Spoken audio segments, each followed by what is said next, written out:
at 7.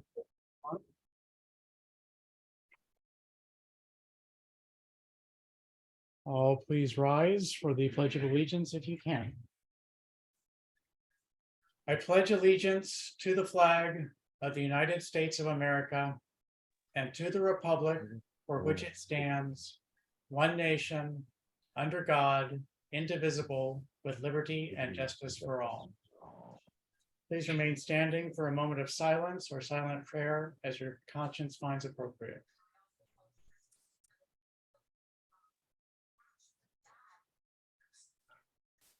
Thank you. Please be seated.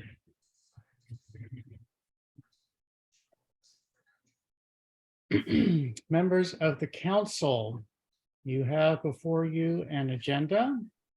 If there are any items that have a conflict of interest for you, please let everyone know.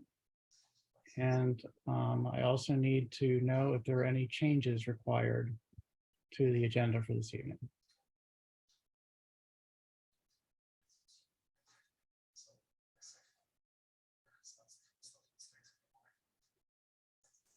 While everyone is reviewing the agenda and seeing if there are any changes, I got a text from Councilmember Mejia. She is ill this evening, returning from urgent care and is unable to join us.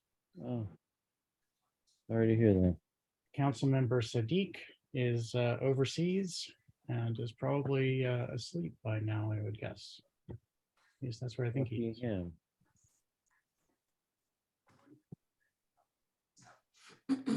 Okay, it doesn't sound like there are any changes required, so may I please have a motion to approve the agenda?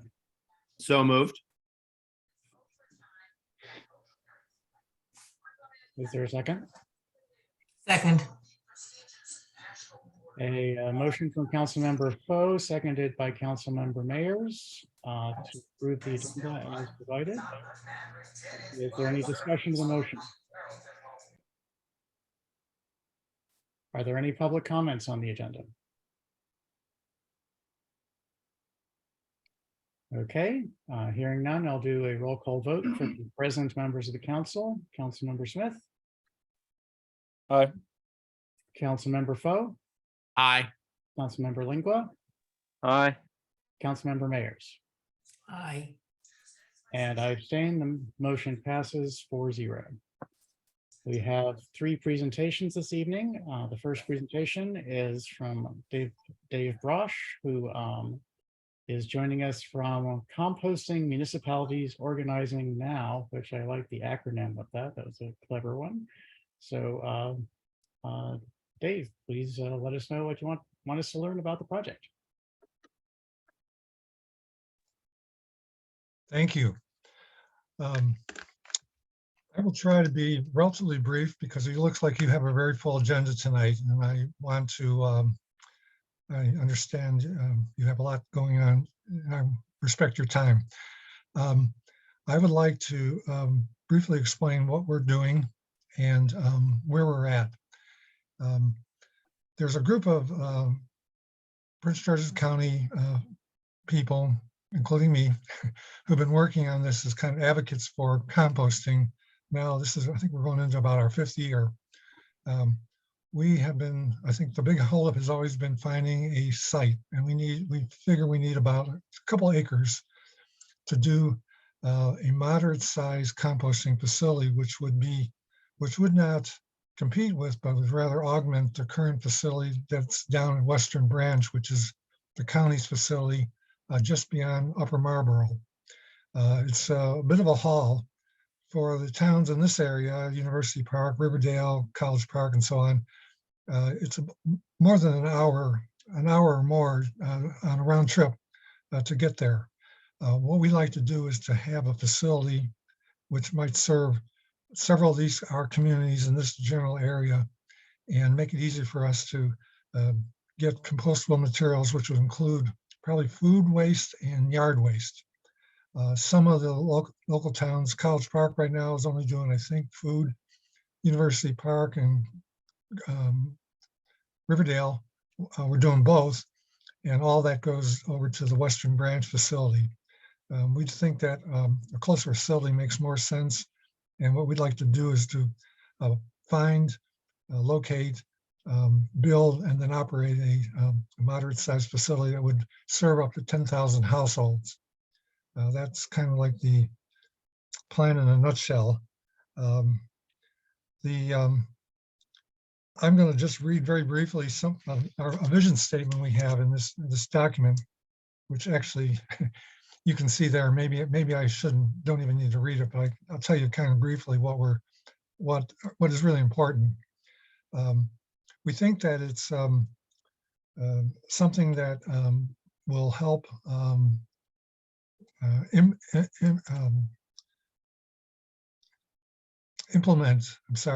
help implement the county's new climate action plan, which was just adopted in the last year. We think that it's should be a part of a larger plan. Right now in the state, almost 82% of all food waste and compostables goes into landfills, and that a lot of it becomes methane, which is a really potent greenhouse gas. What we're doing with 10,000 households, or maybe even households in University Park or Riverdale, probably doesn't make a bit of difference, but we all have to kind of get in and combine and maybe eventually kind of turn this around, this climate crisis that we're all facing. So we think that this is one way of doing that. In addition to reducing the amount of staff time and miles on your vehicles, it would also allow, what we like to do would be to be able to return the compost to the communities that are participating. Right now, anything that goes down to Western Branch, that ends up being sold, and the county makes some money on it and helps finance what they're doing. But what we'd like to do would be to be able to return the compost to the towns that participate. And so you could be using it for public works projects, or it could even go back to neighborhoods and people putting it in their backyard as a soil amendment or for landscaping purposes. So we think that it's kind of a closing the cycle, as it were, and returning food and other materials that ordinarily would be going to a landfill or something. And we think that they can be returned and it can be worked in a very kind of a local way, reducing the trips and the effort and the time and so on. I want to tell you tonight, we don't have a proposal for you, anything specific. We have put together about a 25-page proposal that went to a place that we thought we might have a site, which was at the UDC. They have a 140-acre farm in Beltsville. And unfortunately, for a couple of different reasons, eventually that fell through. And we've looked for some other local places too, but we haven't found a site. We're hoping that in the next year, we will find a site. We need a couple acres. We think we might be able to find something up in Beltsville, maybe somewhere closer to Laurel. We wouldn't expect Riverdale or University Park or other communities here that have very little land to put a site, but we think there's something close by that would reduce a lot of the time and effort of going all the way down to the Western Branch facility. I'm here tonight just to kind of let you know what's we'll say in the works. There was a EPA proposal or grant application process, which is closing on the 15th of February. And initially we thought maybe we'd be able to get a proposal in, but it's really impossible because we would need to come back to you and to some of the other local towns. And we know that it takes time to look at that, and we would need more information than we even have right now. But we think maybe by next year, we suspect there'll be another EPA grant proposal application period. And maybe by that time, we will be able to have all our ducks in a row and we can maybe apply. And we'd love to have Riverdale as part of that. We know Riverdale right now doesn't have a compost collection program, but even if you decided your crews weren't going to collect, but maybe you'd have someone collecting, a contractor, that contractor could then bring it to our facility. So again, we don't have a specific proposal in mind tonight. I think I'm here just tonight to let you know that there might be something going on. There are local towns, College Park, University Park, let's see, we had about 5 or 6 the other day, and Thursday when Mrs. Lewis was there at that meeting too. And everybody seemed generally interested in at least exploring this idea in the future. So that's what I want to tell you tonight. If you have questions, I'd be glad to try to answer them for you. Thank you, Dave. Members of the council, do you have questions for Mr. Brosh? By the way, Councilmember Foe had to drop off to restart his computer, but expect him back momentarily.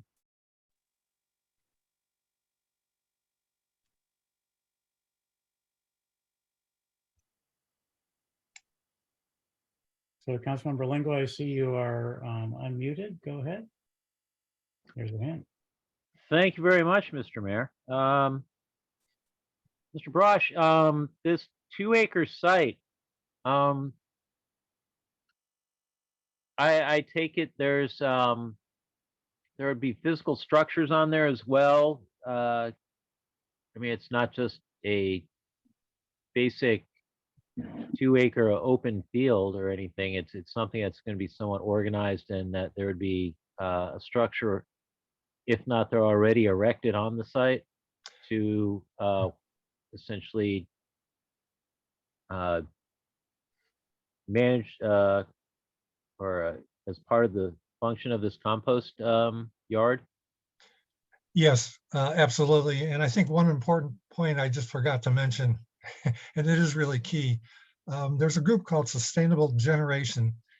They produce these big gore covers. They're used down at the Western Branch facility.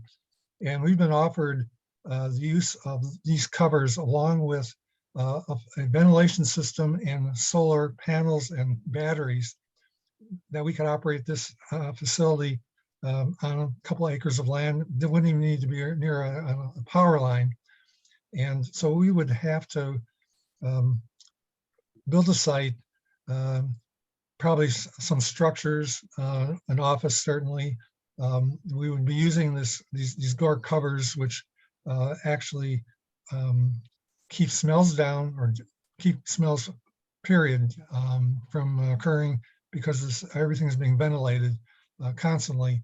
And then after the 6 or so weeks, it's taken out, and then it's pretty much neutral stuff. But then it's given another about 2 months to get fully in a fully composted form that can be and then used for landscape or whatever. So, and everything that we would need to have at that site, including stormwater management pond. We'd like to have a grinder so we could put yard waste, branches and things into that mixed up. So we would need some equipment, but that would all be part of this 2-acre site. And we've already kind of looked and come up with a sort of scheme of what that would look like. Okay. The reason I was asking is because the other thing well, having seen your the site plan for a 1.5 acre facility, and I know you're talking about a 2-acre facility. I take it beside an office, you're also looking at having a structure there to essentially hold equipment and the like. Yeah, it would be fully operational, and everything we need would be on that site. I say 2 acres. It could be a little bit less than that, but I think we want to make sure we have everything we need there, including the stormwater management pond, maybe some places for parking. We would also like to make this a place that can be used as a demonstration. The folks who are giving us that equipment, which is about $190,000 worth of equipment, what they like to be able to do is have people come and look at it. And of course, eventually maybe they can sell some of their product.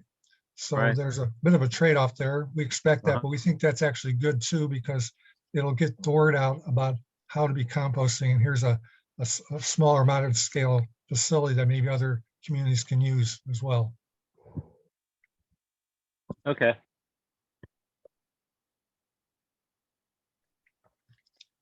Additional comments or questions, Councilmember? Or are you done? That's plenty for now. Okay, Mr. Brosh, when I first moved to the area, I lived in College Park near Davis Hall, their public works facility. And while I was there, they installed a yard waste composting area not too far away from where I was. And looking at some relatively recent satellite photos, it looks like it's still there. It looks like it's not filled with compost the way I remember it being, but is that an option or is that too small? That facility, I think, is pretty much, the space is used up. I've talked to some of their staff there. That's really a facility primarily for leaves. And I know University Park, we bring our leaves over there in the fall and are currently doing that. I don't think they have used it for anything else other than leaves. And I think by next spring or so, a lot of that will be going out. Right now, it's probably pretty full right now because of the leads that have been coming in. I think they're interested actually in, because their public works person was on the call and he seemed very interested because I think they don't have a way of doing composting on that site at all, at least for food or probably some of the yard waste other than leaves. Okay, I just like I said, I just looked at the photos and it must have been taken at a time when it was empty because there was only a little pile of compost that I could see, and the rest of it looked pretty cleaned out. Yeah. The other question is whether you have thought about reaching out to our federal partners and see if maybe there's some space on the Beltsville Agricultural Research Center that we might be able to park on. Actually, yes. There were two sites there. One where they were actually doing composting, and they told us that it would have to be a research project, which has probably an end time. And we wanted to have a facility that we could use for years to come. And maybe someone could figure out it could be some type of a research project, but we needed it for longer. They had one other site, which I learned which is right in the facility along Kenilworth Avenue. And it was where College Park used to actually bring refuse. And I guess it was a garbage hump, landfill for them, which was closed years ago. But they're now in process of doing some kind of a research project. The USCA is using that as a research project, which they would like to find a better way of doing cover. And I actually talked to one of their staff over there and said, could we just kind of go in on a corner, have 2 acres of a much larger site? And I was told that it would have to go through their bureaucracy and we would probably never get a positive answer. So we kind of gave up on that. But that other site I mentioned to you also too, the USDA or the District of Columbia farm, which is really right nearby there. We've been talking to them on and off for a couple of years, and I'm going to talk to them again, but I don't know if we'll get that site. But anyway, we were looking, those are the areas we're kind of looking at. Okay.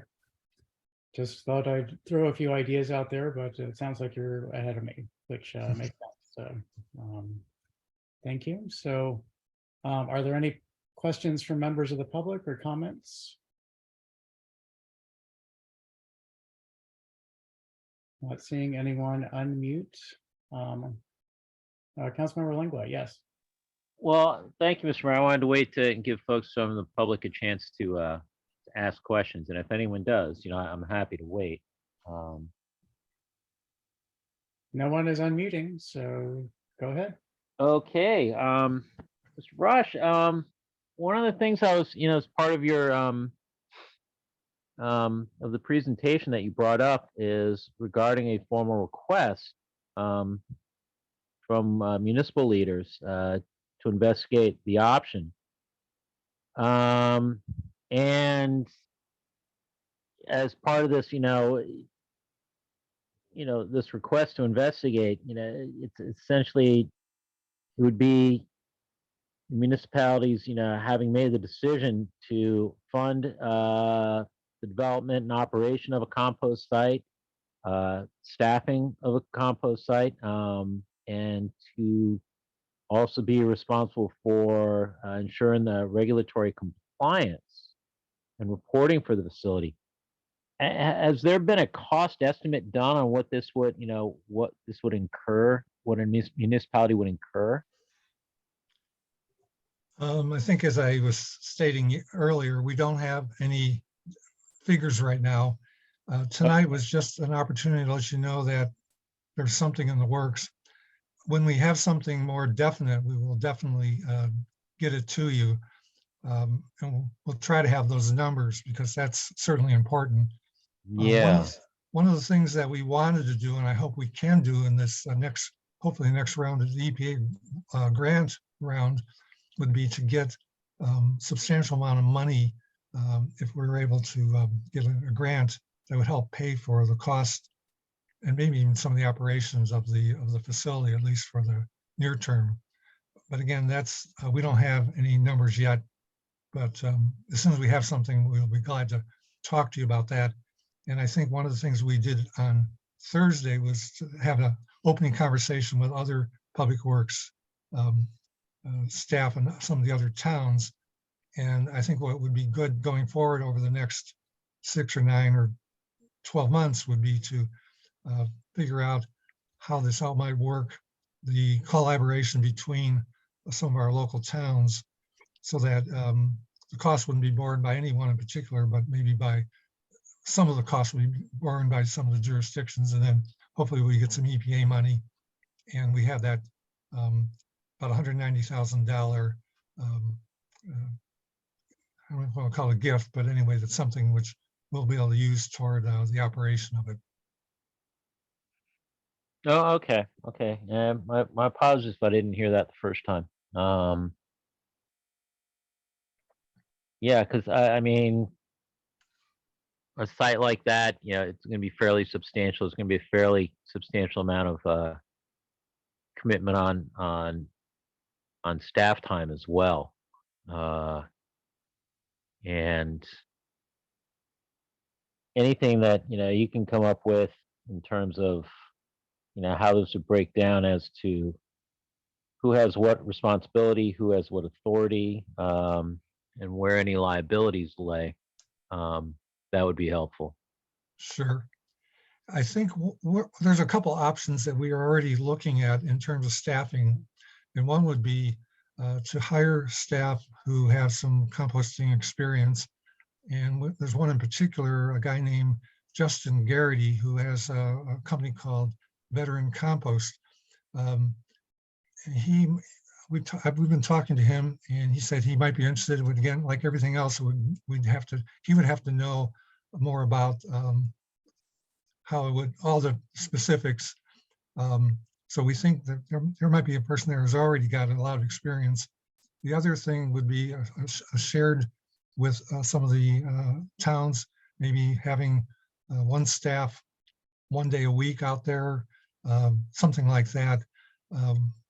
We think that it could be operated by just maybe a couple of people, because if it's not going to be a big facility, we'll have some equipment there, and maybe most of the compost will be coming in 1 or 2 days a week. I know a lot of the local towns have their compost on Mondays following a weekend, and that seems to be a pretty good way of doing it. So maybe most of the compost will be coming in 1 or 2 days, and then we have to manage it the rest of the week. So, but that's all a lot more information than I probably can even give you right now, because we just don't have all those details worked out.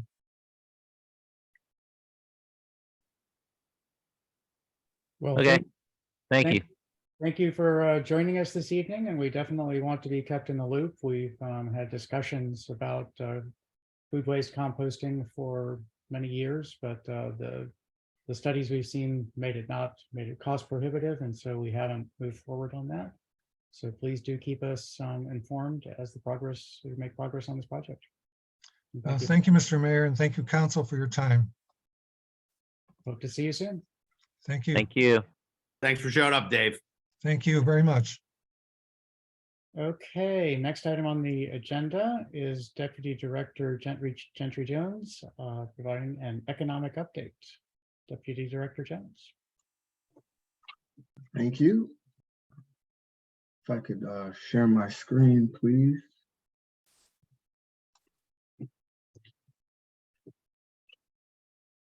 Thank you.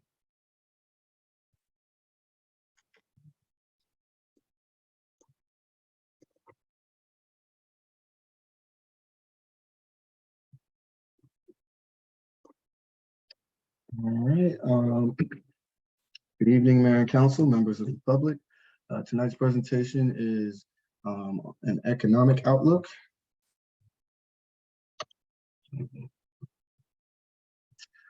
So tonight's presentation is the first of a series of presentations on the U.S. economy. Tonight's presentation will cover the economy from a macro standpoint. A future presentation will cover the impact of the items that we will have reviewed tonight. So some of the items that we have examined are the federal interest rates, U.S. inflation, U.S. retail sales, U.S. jobless claims, and state of Maryland revenue. So not all these items that we have here will have a completely direct impact on the town, but we felt they were important because they will have an impact on not only the town residents, but town staff and consequently the budget. We would also at this time like to thank Councilmember Lingua for assisting us by providing us with an article that included valuable information regarding the economy, and we've included some of that in this presentation as well. So the first item that we reviewed was the federal interest rates. Federal interest rate increases touch every corner of Americans' financial lives, raising the cost of borrowing money to buy a home or car and making it more expensive to carry a credit card balance. Back in June, Federal Chair Powell decided to accelerate the federal interest rates to combat inflation. The central bank lifted rates by 0.75 percentage points in June, which is the largest increase we've seen in the last 28 years. With the most recent rate hike, the Federal Reserve increased the benchmark federal funds rate by 0.5 percentage point and signaled plans to keep raising, but at a more traditional quarter percentage point increment, according to the Wall Street Journal. The rise last month has lifted the rate to a range between 4.25% and 4.5%, which is also a 15-year high. The next item that we reviewed was U.S. inflation. As mentioned in the previous slide, the federal interest rates were increased by Federal Chair Powell and the Federal Reserve as a means to combat inflation. Consumer prices rose last month at the slowest 12-month pace since December 2021, closing out a year in which inflation hit the highest level in 4 decades. Home sales in the U.S. have fallen as mortgage rates increased and an easing of housing costs and the slowing pace of price increases for goods will likely take some pressure off of inflation, according to the Wall Street Journal. Last month, the Labor Department said that its Consumer Price Index, a measurement of what consumers pay for goods and services, climbed 7.1% in November from a year ago. This is down sharply from 7.7% in October. The pace built on a trend of moderating price increases since June's 9.1% peak. But the main issue here is that it still remains well above the 2.1% average rate in the 3 years before the pandemic. So at this point, while it appears the worst may be behind us, we are still extremely high in comparison to pre-pandemic levels as far as inflation is concerned. The next point that we examined was U.S. retail sales. So according to the Wall Street Journal, U.S. spending and manufacturing weakened in November, signs of a slowing economy as the Federal Reserve continues its battle against high inflation. November retail sales fell 0.6% from the prior month for the biggest decline this year, the Commerce Department said. Consumers, however, spent more on everyday items such as food and healthcare products. They also increased spending on restaurant meals, and a sign that demand for services remains strong despite rising prices. The November decline in retail sales, which includes spending at stores, online, and at restaurants, marked an abrupt shift in spending, at least for goods. Shoppers spent less in November on items including electronics, clothing, and sporting goods. Spending on autos and furniture also fell sharply. And then we also had a drop in gasoline sales. The pullback occurred online and at department stores in a month that encompasses Thanksgiving, Black Friday, and Cyber Monday promotions. Wall Street Journal mentioned that retailers, including Walmart Inc. and Target, have noted a shift in consumer spending, prioritizing food and necessities. The next item that we examined was the US jobless claims. According to the Wall Street Journal, December payroll numbers are at a slight decline of 223,000 from November's total of 256,000. The economy has shown signs of slowing and inflation has eased from summer peak, but the labor market remains tight despite layoffs in sectors such as tech and real estate. Also, a point to make mention of is that for all of 2022, US employers added 4.5 million jobs, which is actually the second best year for job creation on records back to 1940, after 2021, when the labor market rebounded from pandemic-induced shutdowns and added 6.7 million jobs. So hiring was resilient throughout 2022, despite an economy that is slowing alongside the Federal Reserve's aggressive pace of interest rate increases, intending to bring down inflation.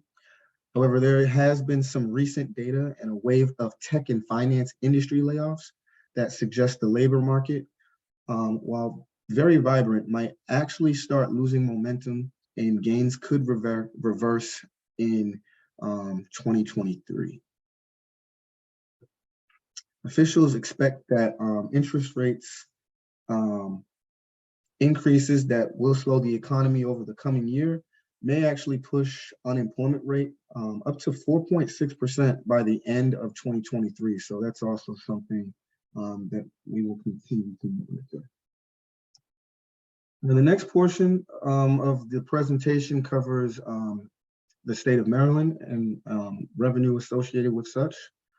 So the Maryland Board of Revenue Estimates voted to increase state revenue projections for fiscal year 2023. The Board of Revenue Estimates also lowered revenue projections for fiscal year 2024. So in lieu of the conservativeness of the estimates for fiscal year 2023, the state has seen that the state revenue projections were actually a little bit too conservative, so they have made some adjustments there. However, with all of the economic uncertainty for fiscal year 2024, they have lowered their revenue projections for fiscal year 2024, and that's something that we will continue to monitor as well. The comptroller actually mentions that it is a stark reminder that the days of counting on federal stimulus money have come and gone, and economic slowdown is here after the official forecast was presented by the Bureau of Revenue Estimates. So much of what is happening in the state is consistent here with the town. We continue to make conservative estimates, and as we approach the budget, we intend to continue to do so.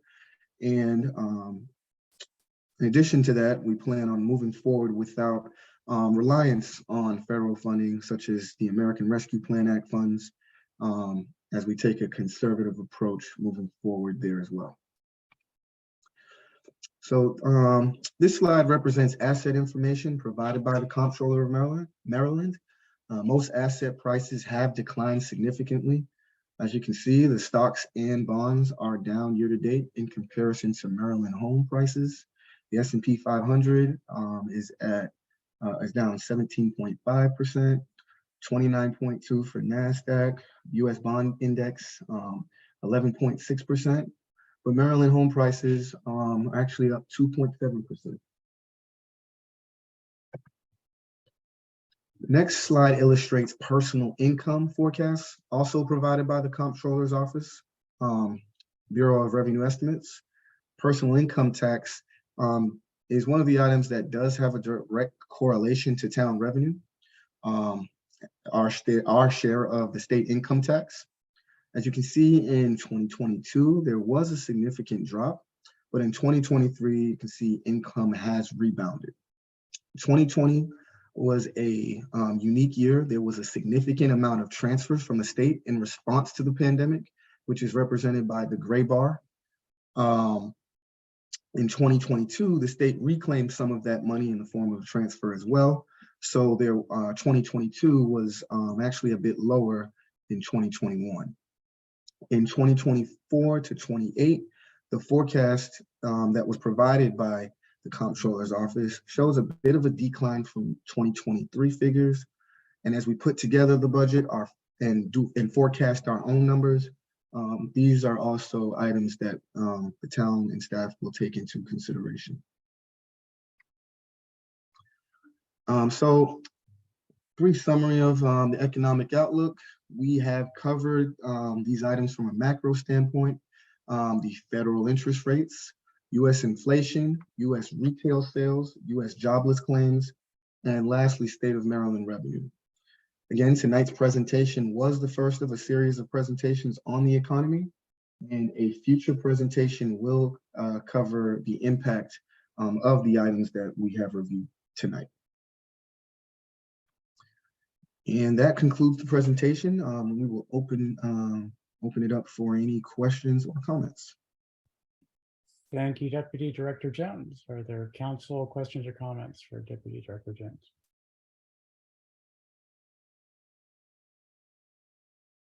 Got some applause from Councilmember Foe, Deputy Director.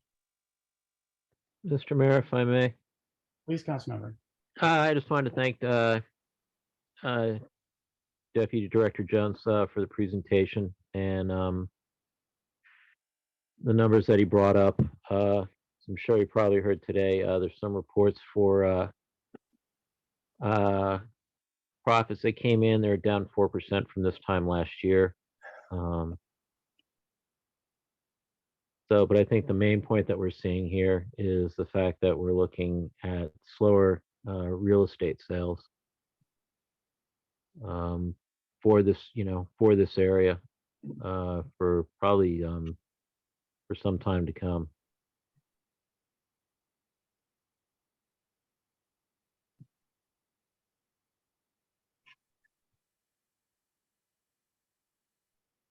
I agree that that's something to worry about, Councilmember.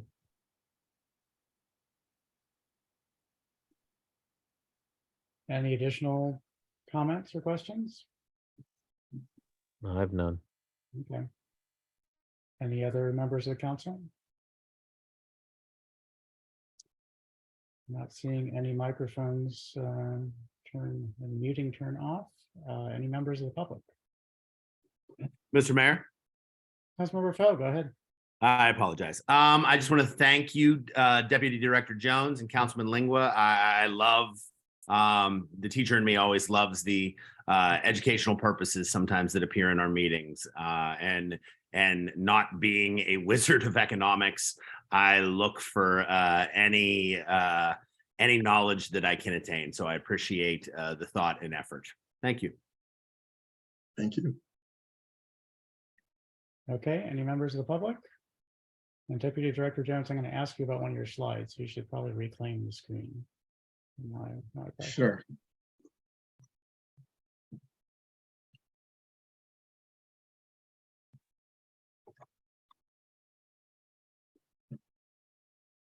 It's the personal income forecast slide. Mm-hmm. Let's see. And I'm trying to figure out what the percentage is a percentage of. So the left-hand axis is, goes from -4% to +8%. Mhm. Is that, what is that, what's the percentage of? Is it- So this is the percentage increase or decrease year over year. Okay, so this is change in personal income. Correct. Mhm. So we're still looking at a sort of 4-ish%, as far as we can see, 4-ish% overall increase in personal income. Yeah, Um, correct. Okay, that's fine. That's what I thought, but I just wanted to make sure. Absolutely. Your statement about the November retail sales, I think you covered this in your discussion, but I missed it a little bit. You said that there was an increased spending on food and essentials, but decrease in durable goods. And is that correct? Yes, that is accurate. Mhm. Okay. And And- shockingly, we saw the article mentioned that there was an increase actually in service goods as far as restaurants and things of that nature as well. Right, and sort of interestingly, we don't have a lot of, if any, I guess we have a little bit of manufacturing in town. So Mhm. in terms of economic activity here, then that's not an immediate impact, but for the economy overall, then Right. it will have an impact. And then I guess my last question is about Comptroller Francho, and he's got about a week left in office. Right. So his estimates and the Board of Revenue Estimates estimate for state income. And I was really surprised to see that they're lowering revenue projections for fiscal year 2024, because I've heard for quite a while about the anticipated income given the legalization of recreational marijuana, that's going to be taxed, and Mhm. there's going to be a lot of money coming in. So I just wanted to verify that was included in the revenue estimates, or was that not included? That's been, sort of That's outside. actually a good question. This information we gathered from the November report that they had issued out. So I'm not 100% sure, but they did make mention that the decrease is, let's see, what is that amount? It's been decreased to 25 billion, which is a decrease of about 166.8 million from what they had forecasted back in September. So they may have not had the election results in hand when they. Right. Okay, so we may see a significant change in that over the next Right.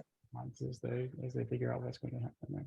Okay, those are my only questions. I want to thank you. Also join the other council members. Thank you for this report. At the Mayor's Association meeting last March, there was a similar forecast, and the person there was predicting that the Fed was going to be raising rates and that we would be seeing some of these impacts. So I hope to have another similar report at the Mayor's Association meeting in February, and I'll bring that information back to the council. Thank you. Thank you. If there are no additional questions, we can move on to the next presentation, which is also Deputy Director Jones on budget assumptions and budget priorities, guidelines, challenges, and opportunities. Deputy Director Jones. Thank you. Let me pull that one up as well.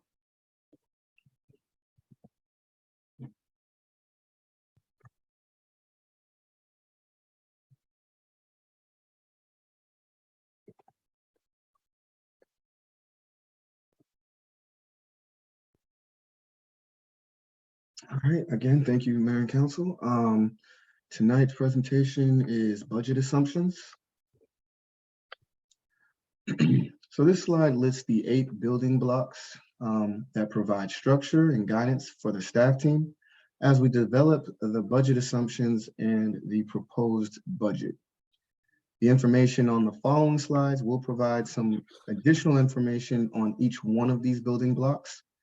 There are many considerations that go into developing budget assumptions, and on a broader scale, the proposed budget.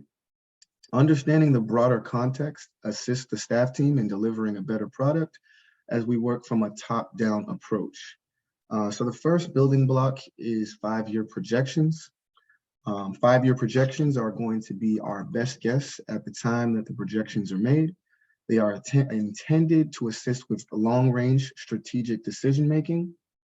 Of course, as budget assumptions and subsequently the budget is developed, the budget committee will be in a better position to understand the decisions being made in real time. When we approach 5-year projections, they will be done at a high level. They will be done with strategic decision-making and done from a long view. The next building block is Riverdale Park values. Budget assumptions and budget development requires that we have a shared understanding of what the town values. Here we have, and this can be found on the website as well, diversity and inclusion, housing and neighborhoods, sustainability, business and economic development, infrastructure, arts and recreation, community engagement and transparency, professional and well-trained employees, transportation, and lastly, ethical governance. The next building block is to take a conservative approach. In doing so, we will fund services in the most efficient and effective manner. We also will develop reasonable and defendable financial projections, streamline processes, be smart, and then fund for the future, and lastly, invest in infrastructure. The next building block is the vision statement, which states the town of Riverdale Park will be the location of choice for residents, businesses, visitors, and employees. The areas identified in the supporting statement mirror the vision and commitment statements that the mayor and council have approved or that staff are drafting for the mayor and council's consideration. The town of Riverdale Park will be the location of choice by supporting programs, initiatives, and projects that advance diversity and inclusion, housing and neighborhoods, sustainability, business and economic development, infrastructure, arts and recreation, transportation, community engagement, transparency, and professional, well-trained employees. The next building block is guiding principles. The first is to listen, study, and be focused. This is part of what is actually occurring this evening. As the budget calendar shows, there are public opportunities that have been scheduled for the staff team to listen to concerns and questions before the actual proposed budget is submitted. We have E5, Excellence in Service, which is a staff initiative to improve service delivery and is especially applicable in the budget process. The 5 E's are ethics, expectations, efficiencies, effectiveness, and lastly, execution. Next guiding principle we have is budget committee, leadership team, and staff team collaboration. Not much to elaborate here, except that we do work together on the proposed budget that will be delivered to the mayor and council. And the last guiding principle that we have here listed is to balance more than the numbers. Budgeting is more than paying bills. It is developing a plan for the future of the town and the narrative that explains exactly where the town is going. Balancing competing demands and revenue restrictions require careful study and decision-making, especially given the current economic environment that we are experiencing right now. The next building block is debt service goals. So here we have leverage existing debt. Here we seek grants to enhance the use of existing borrowed funds, excuse me. We'd like to increase PAYGO, which means no new debt. So increasing transfers from the general fund reserve to use current monies, and pay as you go, which is known as PAYGO. Lastly, to draw down existing loan balances. We'd like to spend the funds that were previously borrowed and available. Next, we have fund balance goals. So we have the general fund reserve. We have the OPEB fund, economic development fund, community development fund, health and wellness fund, special revenue fund, debt service reserve fund, and the capital improvements fund. So for general fund reserves, we'd like to continue to maintain the 6.67% requirement by the GFOA. The town has well surpassed that. We're actually have exceeded 35%, which is more than 4 months of reserve funding. For the OPEB fund, the goal here is to maintain funding at fiscal 2023 levels. For the economic development fund, we'd like to maintain funding at the fiscal 2023 levels as well. Community development fund, again, maintain funding at fiscal 2023 levels. Health and wellness fund, also like to maintain fiscal 2023 levels. And again, that may be dependent on where we're looking at as far as health insurance. We won't know those rates until March, so that's something that we will continue to monitor. As far as special revenue fund TIF, goal here is to manage the fund and to monitor the completion schedules of the Riverdale Park Station development. And then we have the debt service reserve fund. And here we'd like to decrease reliance on this reserve account to pay existing indebtedness. And lastly, we have CIP, which is the capital improvement fund. And here we may need to increase the transfers to CIP to assist with pay-go acquisitions of vehicles and equipment. Next building block we have is best practices. So this sliding is included to share that the Office of Finance Services, in leading the town's financial programs, the Budget Committee and the leadership team are not reinventing the wheel here, and we are operating within the established standards. Here you can see some of the examples are the Government Finance Officials Association, which is known as GFOA. The GFOA actually has distinguished budget presentation guidelines, which we follow when we put together the budget. We've actually won the Distinguished Budget Award, which we take great pride in. The next is the Maryland Department of Legislative Affairs and Local Government Finances. Additionally, we have the Government Accounting Standards Board, or otherwise known as GASB, and then Generally Accepted Accounting Principles, also known as GAAP. And lastly, Maryland Municipal League provided sample policies are some of the established standards that we continue to uphold and use. So the next is fiscal year 2024 budget assumptions, and we will start with operating revenue. So the town's operating revenues are grouped into the following categories. We have local taxes, administrative fees, fines and forfeitures, licenses and permits, intergovernmental revenues, and other revenue, which includes cable TV franchises, grant revenue, reimbursements, recycled scrap metal, for example. There are key variables that, when solidified, will inform the budget balancing process. Some of those key variables for this fiscal year are local taxes. The Budget Committee is operating under the assumption that local tax rates will not increase. As far as fee schedules, which is another key variable, the Budget Committee is operating under the assumption that fees will not increase.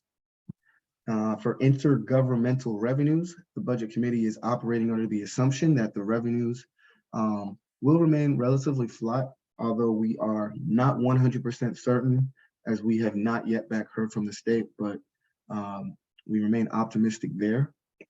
And lastly is automated enforcement revenues. The approach is to scale back the reliance on this unpredictable funding source. as we proceed with the budget process. So the next key component is for assumptions are operating expenditures. The town's operating expenses are grouped into the following categories. We have salary and wages, benefits, overtime, contractual services, operating expenses, weather response services, municipal center buildings, community events, and community grants. Just as there are key variables with the operating revenues, we also have some key variables for the operating expenditures. The first is the staffing schedule. At this point, the budget committee is not projecting a change in the staffing schedule. For salaries and wages, the budget committee is operating on the assumption that merit and step increases, promotional opportunities, and a cost of living increase will be included. The committee is also conducting a new salary and wage schedule, which we do expect to be ready and available in March. The next key variable is healthcare benefits. The town will not have numbers until mid to late March, but the budget committee is operating on the assumption of a potential increase in healthcare benefits, again, remaining conservative with our estimates. The next is contractual services. The budget committee is assuming an increase potentially in legal fee activity, and we have contracts out for bid for other potential contractual services as well. So that is another key variable. And lastly, we have workers' compensation. So the costs have continued to rise, and staff is working and doing their best to contain these costs.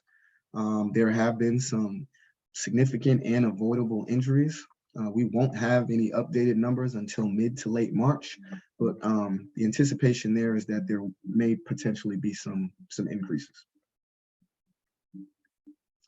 Next, we have capital improvement, and the key variables that we have here are a vehicle and equipment assessment. So PAYGO CIP acquisitions are anticipated to be tight for the next several years, and we anticipate fiscal year 2026 to be especially tight. Vehicle and equipment assessment is especially crucial this budget, as it may be increasingly difficult to make vehicle and equipment purchases in future fiscal years. So we have been looking at potentially accelerating both vehicle and equipment purchases in fiscal year 2024 and 2025 due to the potential uncertainty that we foresee for fiscal year 2026. The next key variable is infrastructure assessment.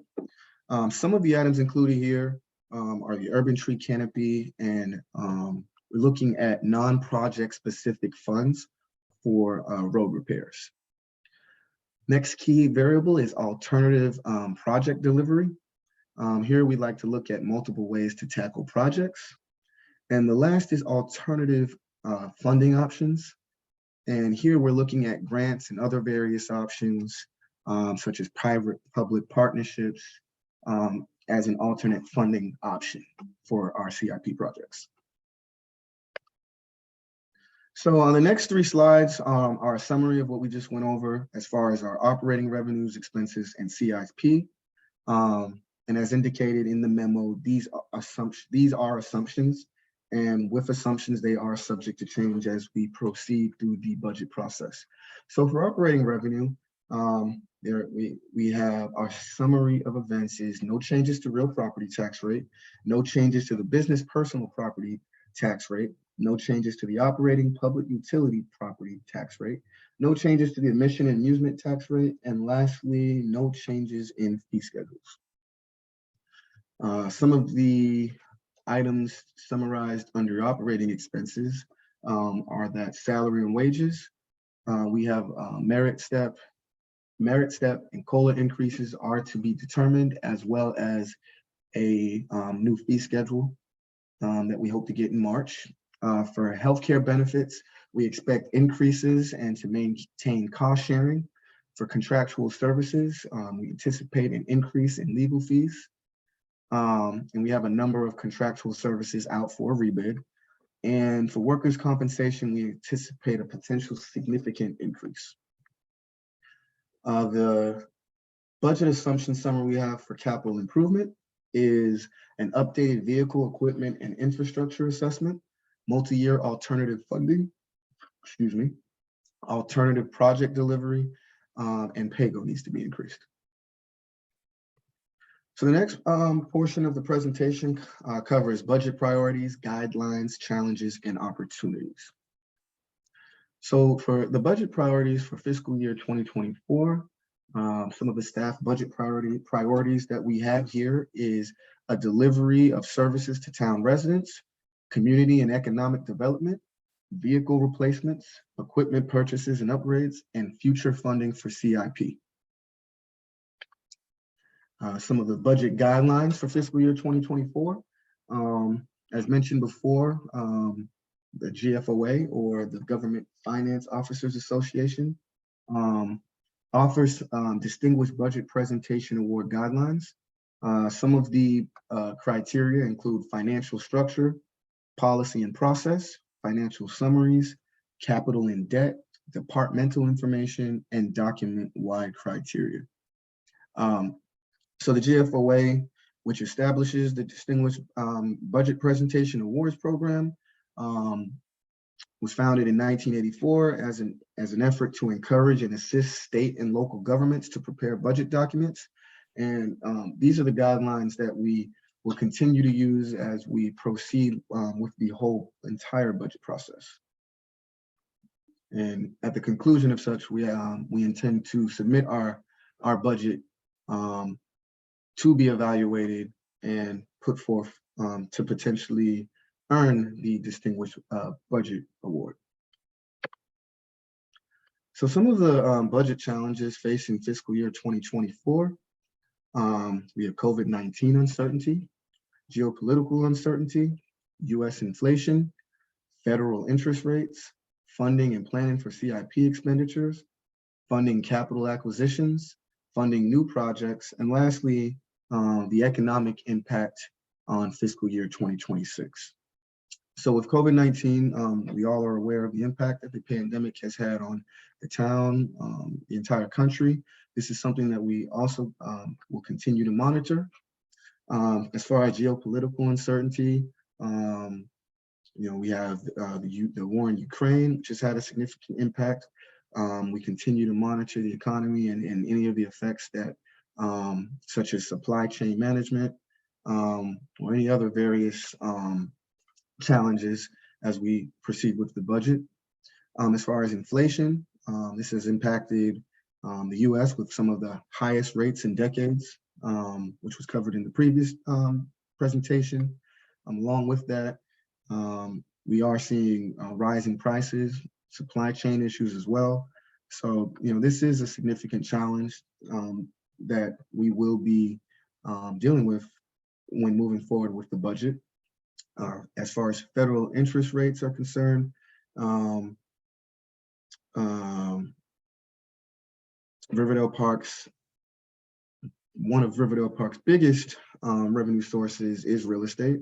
With higher federal interest rates, home values can be expected to come down. So the town has been monitoring the effect of the federal interest rates on home values and how it may be related not only to this fiscal year, but 25 and fiscal year 2026, where we may actually see the actual impact of that triennial assessment on real estate. So that's another budget challenge that we have and we're continuing to take a look at. As far as funding and planning for CIP expenditures, in the next budget, there may potentially be a larger emphasis on than in previous budgets to fund the purchase of vehicles and equipment. As I mentioned about the future fiscal years, we may see a downturn in some of our revenue. So we're looking at potentially making purchases in fiscal year 2024 and 25 in anticipation for a decline there. And then we also have that falls in the funding capital acquisitions. We're also continuing to monitor that.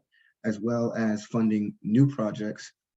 And the last challenge is the economic impact on fiscal year 2026. This is something that we're watching very closely because it has a direct impact on how we will proceed in fiscal year 2024. So some of the opportunities that that we've uncovered early here in the budget process is the American Rescue Plan Act, or ARPA funds. We are looking at some opportunities here to fund projects with some of those funds. The next is the automated enforcement revenue. So for this form of revenue, we are exploring additional uses for the funds for other community safety programs. And we expect to have additional information about that in a future discussion. So that concludes the presentation on budget assumptions. And if there are any questions or comments, I'll be happy to answer any. Thank you, Deputy Director Jones. Any questions from the council? Questions or comments?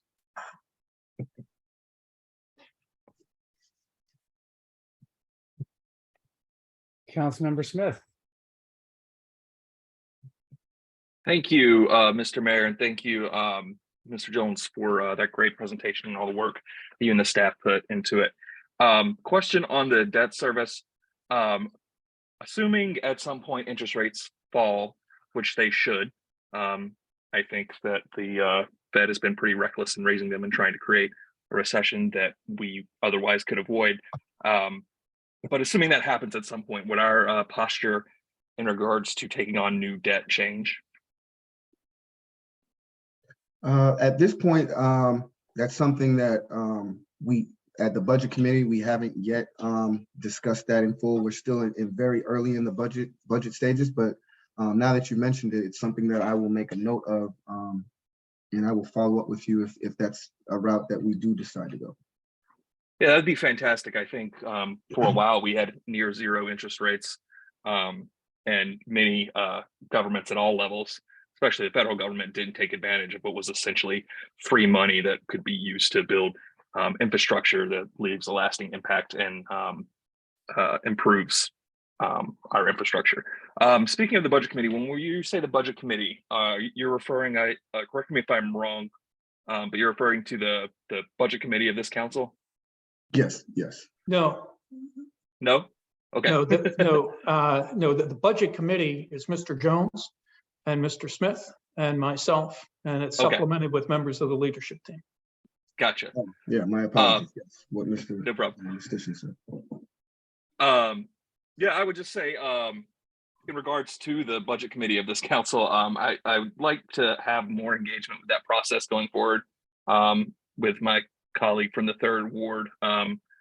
This past cycle, I was kind of just trying to learn the ropes, and despite appearances, not create too many waves. You know,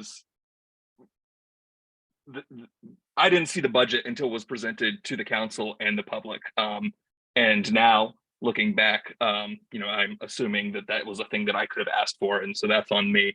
But I do hope we can have more council engagement around the budget, so that it's not mostly done by the time that we see it. That's all I got. Thank you, Mr. Jones. If I may respond to that, Mr. Mayor. On debt, we're certainly open to examining taking on debt. Currently, we have debt service a little bit more than $500,000 a year. And now that doesn't include the $400,000 a year that we pay towards the CSX bridge. So we're right at about $900,000 in debt service payments if you include the TIF funded project. In terms of presenting the budget, we have these meetings. We end up with about 15 meetings with the council. I am charged with presenting a balanced budget to the council for you all then to review, pick apart, amend. That's all in the charter. So it is a staff process, very public process, But I'm charged with putting it together as a proposed budget.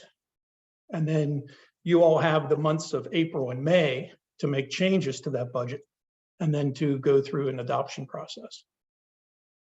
Sure, I would like to hear more about how, about that whole process, how we can be more involved. I totally appreciate all of the briefings that you give us here. I guess the issue is for me, I'm not understanding the process the past time around, because I did not, trying to think how to put it. I was unsure of when and where the time was to pipe up to say, maybe spend less on this, maybe spend more on this. And again, that's all on me for standing back, as it were. But yeah, look forward to hearing more about the coming budget. And sir, I would say now's the time to hear that. Okay. And so we will ask in every one of these presentations that we bring to you all, what are priorities, what are things that the council would like to see? And then our job is to figure out how to make those things happen and present to you a balanced budget. And then you all can change the budget. But if you increase expenditure in one area, then you have to decrease it someplace else. Sure. And that too is laid out in the charter. So the charter requires us to have a balanced budget? Yes, sir. All right. Thank you, Mr. Town Manager. Councilmember Foe, you've been very patient. Please speak. Oh, good questions, good comments. Councilmember Smith, I was intimidated as well going into my first budget meetings. There's a lot to learn on this job. There's not a manual that tells you how to do it. Deputy Director Jones, you mentioned potential opportunities for public-private enterprises moving forward. I don't have a question on that, but I would love to see any specific examples that staff could find that shows us communities that are utilizing those kind of things. I'm capable of looking some of that stuff up as well. I'm intrigued to see how that has worked in other municipalities and how we could go about pursuing things like that. So that's more of a statement and not a question. I just look forward to seeing information on that potentially at some point. Okay. Sure, absolutely. Thank you. All right. Thank you very much. And very good work tonight. Thank you. Thank you. Any additional council questions or comments for Deputy Director Jones? Any public comments or questions? Actually, don't see any members of the public still here, so I guess not. So thank you again for the presentation, Deputy Director Jones. There were no surprises in there, which I'm always happy about. So thank you, sir, for that presentation. Thank you. Next item on the agenda, and I'm watching the clock and looking at the length of the agenda, is my report. I will try to get through it quickly, but there's a lot to discuss. This report is a mixture of good things and bad things, as always, just given what's happened and what's going on. So I'll start out by wishing everyone a happy new year. I hope everyone had pleasant holidays, was able to relax, visit families if that's what you do, and observe the holidays that you observe. I took some time off and relaxed and rejuvenated, and then feeling somewhat energetic going into the new year. Starting off on a very sad event, we had a hit and run death on Kenilworth Avenue in December. I have been working with the town manager to understand what happens. There's still some questions that remain, but we need to look at possible future changes to Kenilworth Avenue to try to slow things down and make it safer. I'm not sure that we could have prevented this exact death given the circumstances that I know right now, but I think we can always look to improve the situation over there, and we have had too many deaths over the years, and too many near deaths, injuries, and we need to try to calm things down over there. And of course, as a state road, that will require cooperation and activities from the state. I think that I spoke briefly with Councilmember Foe, and I think he may want to touch on this on his report, so I'll just leave it at that. This is sort of a mixture of good news and bad news. And I'm looking at it as overall good news. So just to sort of touch on the bad news side of it, we had a major gas outage. I believe it was over 24 hours that there was no natural gas being provided to one of our apartment buildings.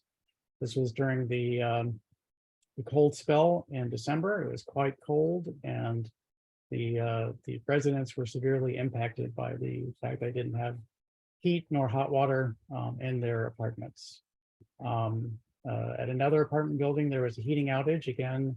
That was during the cold snap, and it wasn't a full heating outage, but we were quite concerned. And then we have a resident who is unhoused, living on the streets, and we were concerned about his well-being during that same cold snap. And so that's all the bad news. And there are a lot of people who were at risk, who were having a hard time during that cold spell. And the good news is that town staff were able to respond and were able to mitigate the impact on our residents of these outages. The first one, the town worked with the property owner of the apartment building. This was the long-term gas outage, and make hotel rooms available to the residents. And there is one sort of glitch that the apartment owner had not thought about, which was covering a particular aspect of the hotel rooms, and the town was able to step in and cover that. And I will say that I found out about that particular outage about 10 minutes before 5 o'clock in the afternoon. And this was the week before Christmas. And even though town staff were on their way home or preparing to have their evenings, everyone turned around and came back in, and across all the departments, then people stepped in to work and make sure that our residents would be helped by the efforts of the town. And I was really proud of that. And it's just an example of municipal government working. And it was beautiful. Similarly, the second outage, fortunately, the owner there was able to get in someone to service the heating, get it up and running enough that the people were kept warm in the apartment buildings overnight. But again, town staff was ready and willing to jump in to help people out. And on the last one, the unhoused resident, this person, we've been monitoring and working with him, trying to get him connected with some county services. But the police department in particular stepped in. We're checking in on his well-being multiple times per day. He came through okay. Again, I really appreciate the efforts across departments to help him and to help the apartment residents through these difficulties.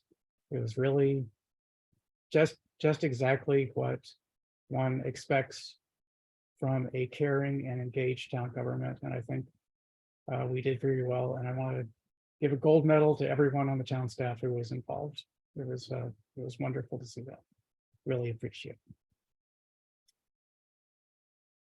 Moving on, still some bad news. The COVID situation, COVID flu RSV. Many of the diagnoses of these respiratory illnesses are apparently on their way down, at least for the moment. That's good news. The one concerning piece of it, and it's always trying to guess which way things are going to go, is the new variant that has the catchy name XBB.1.5. Its nickname that I've seen on Twitter is Kraken, and it is highly infectious. It is highly engages with your cells once it infects you. And it is the CDC had to retract their initial estimates, but it's gone from a very low fraction of diagnosed cases to around 30% right now. Expect to see something happen with that over the next couple of weeks to month. This is a homegrown variety. It was first seen in New York, And in the New England, New York, New Jersey area, it's a very high fraction of the cases. There may be up to 60%, I think now. One other note, so just keep an eye on that. I don't think I need to tell anyone who's listening to me how to work with this. If you're not vaccinated, if your vaccines are not up to date, and apparently the multivalent has not been picked up by the public. It's been maybe 20%. People have gotten that. If you have not up to date with that, please go out and do that. That's the best thing you can do to protect yourself. Please wear masks when in public places. Please avoid crowded places, and please make sure that if you are in a public place that it's well ventilated. These are things to protect everyone, because it's in places like that the transmission happens, and we can keep cases down for all of society if we observe those precautions. One final note, I think it's been a bit in the news, but perhaps eclipsed by other things, is that China during late December dropped their zero COVID policies, stopped requiring their population to mask up, to do the tracing, to do the shutdowns, harsh shutdowns, much harsher than we've seen here. And from what's been coming out, the information coming out of China is a little bit constrained, is that they are having widespread infections, overwhelming their hospital system. And so there's a possibility, well, first of all, it's a enormous tragedy there. We think we might expect to see millions of deaths over the months ahead. Their vaccines are not as good as ours, and so they will probably have a large impact. But we're also going to see here a supply chain issue impacts again. So as I think that there will be some more shutdowns or slowdowns there, and so we're likely to see manufacturing cut off. Things are still making their way over from December before this started happening, but I think we might expect to see that here. So that's going to have an economic impact as well as the items that were discussed earlier. Okay. I've gotten a couple of questions about the lofts, the proposed development in town center over the last couple of days, and they were supposed to come last week and discuss some changes and alterations to their design with the MUTC committee. They bowed out at the last moment, and we expect to see them in February. So nothing to report there. At the work session in December, there was a discussion. A lot of residents from Riverville Park Station came down to discuss the street transfer and street safety up there. We are working hard on that. I believe that the town manager might discuss this further in his report. We are perhaps making some progress, but not as much as we would want to. In town center, we have a new business that opened its doors very briefly, sort of soft open, I think is what it's called, on Saturday, Manifest Bread. Their grand opening is tomorrow, and I hope to be over there to partake of some of their tasty breads. I haven't had a chance in any of the sneak openings that they've had in the past, so I'm hoping to take advantage of that tomorrow. Congratulations and welcome to town Manifest Bread. Just a few reminders about upcoming events. Members of the council, the town manager's performance evaluation will start in about 11 days. So please get your pencils sharpened. If you need a printed version of that, please let me know and I will get it to you as quickly as possible. And next Tuesday, we have a special work session to discuss ward boundaries. Members of the public and members of the council, I hope you'll be there. We'll be introducing some ward boundary maps tonight, and we'll be discussing changes that people might want to see in those maps next week. And last but not least, on a personal note, I had some surprises in December in my day job that my work duties are going to be stepping up significantly over the next 5 to 6 months. I don't anticipate an impact on being mayor and on running for mayor, But I might be a little bit slower getting back to you than I have been in the past over the next several months. But that is, I've had those new duties for just under a week. And so I have to see how that works out. So I wanted to let people know that that's going on. And that concludes my report for this evening. Unless there are any comments or questions, let's move on to the town manager's report. Mr. Town Manager. Good evening, Mr. Mayor and members of the council. A few things. I think it's wonderful that Manifest Bread is opening. I can't wait to patronize it. The information that we received today is that the official grand opening ribbon cutting will be Thursday at 2. And so it appears they're going to be open, but they're looking for the ribbon cutting to be Thursday at 2. A reminder that Town Hall and DPW operations will be closed on January 16th in observance of Martin Luther King Day. Mr. Mayor just mentioned the special work session for the 17th. There's also a Town Seal Design Committee meeting scheduled for January 19th at 7:30, and that's a virtual meeting. And on the agenda is a review of a proposal from Neighborhood Design Center. The community conversation on January 21st, that's a Saturday, at 9:30. It's a virtual meeting. The topic is the fiscal year 2024 budget process, and we'll be seeking input from the community. The January work session is scheduled for January 30th, also at 7:30 p.m. We're continuing our cybersecurity training with phishing training. Staff and members of the mayor and council will receive an email within the next week with more information. I think we all have seen those emails that come in. Matter of fact, apparently someone today pretending to be me was asking that my direct deposit be changed. And so we're receiving things like that as well. In the correspondence summary tonight is a letter from a resident regarding the holiday decorations. So this year was the first year that I'm aware of that the town decorated all 147, I think it is, town-owned light poles. And that includes all the lights in our multifamily, primarily multifamily neighborhoods east of the river. And so I just wanted to thank the Department of Public Works team for making that happen. Your work is noticed by residents, and it makes us a better town. So thank you to the team. Today is also, it's at the end of the day, but today is National Law Enforcement Appreciation Day.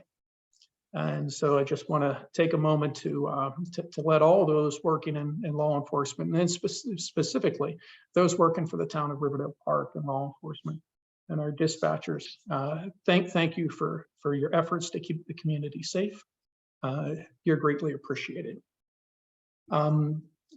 The Riverdale Park Station is continuing, the police are continuing their special enforcement of traffic violations. In December, we had 18 traffic stops for moving violations. We issued 11 warnings and 7 citations. And we will continue to enforce moving violations in Riverdale Park Station, as we do throughout the town on all the streets that are ours, which leads me into an update on the road transfer. So Director Lewis had sent an update back to the HOA. The town is continuing our discussion with the developer, but where we are now is waiting for the county.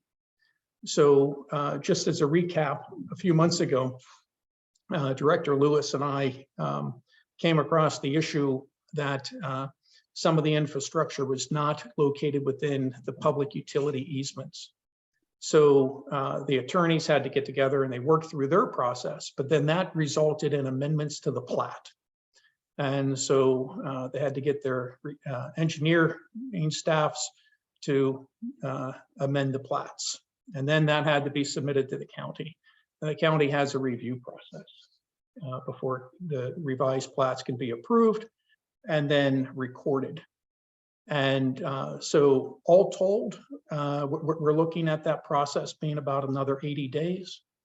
And then our internal process of introducing an ordinance, approving an ordinance, and the effective date of an ordinance is about 26 days. So we're looking at around May. And what the staff have committed to do is to work with our engineers and schedule invitation to bid for the road improvements to be completed as soon as the town takes possession of the roads. So with that, Mr. Mayor, I'll take any questions. Thank you, Mr. Town Manager. I'm going to jump in first. Is there any way to expedite the review of the plats? I mean, this seems like it's a relatively minor change to change the utility easements.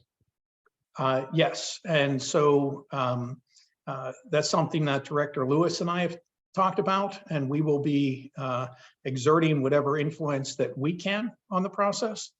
But I do believe that a letter from, at least directed by the council, if not from the mayor, stating that this is a high priority for the town.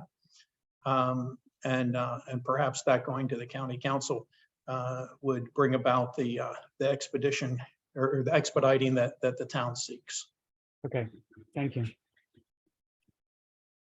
Councilmember Smith. You stole my thunder, Mr. Mayor. Sorry about that. It's okay. You can make a motion under new business to authorize me to write a letter, and then you can have that'll be your thunder. I'm not going to introduce that. All right, sounds good. Any additional questions from the council for the town manager? Any members of the public? Are there any members of the public here? No members of the public. So let's move on to the monthly finance report. Mr. Jones, you've had a busy night tonight so far, sir. Sure. Thank you. Good evening, Mayor and Council. Tonight's finance reports cover the months of October, November, and December. We will look at December and the year to date. So for the current fiscal year, on the month of December, fiscal year 2023, revenue totaled $275,009, with expenditures totaling $842,333. Expenditures, net revenue have a total of $567,324.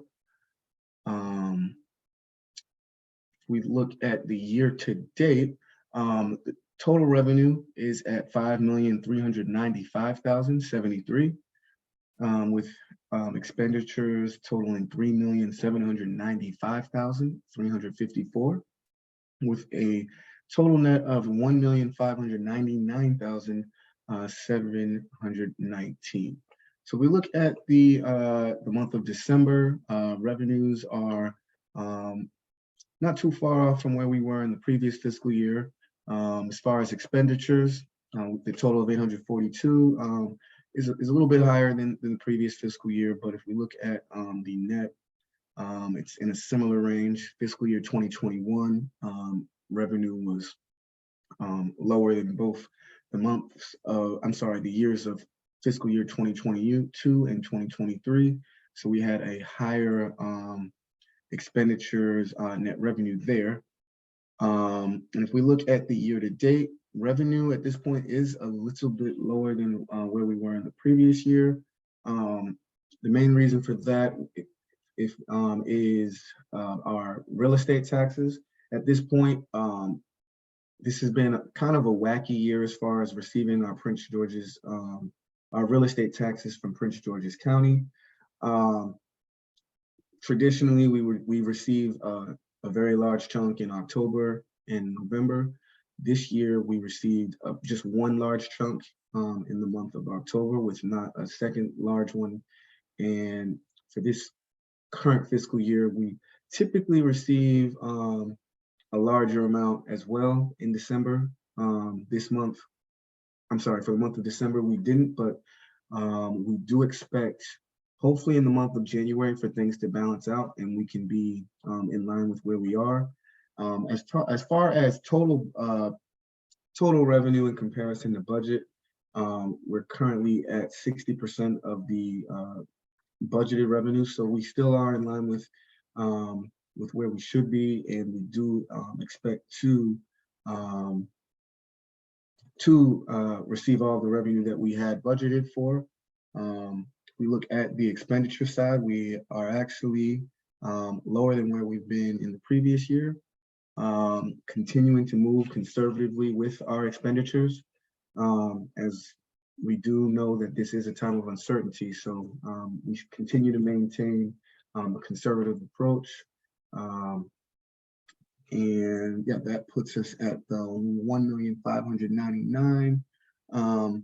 Again, that is a little bit lower than where we were in the previous fiscal year, but that's because of revenue that we have not yet received. It's more of a timing issue. We still expect to receive that revenue, and we expect things to balance out in the next finance report. Actually, probably during the revenue reports that we will be presenting in the next few weeks.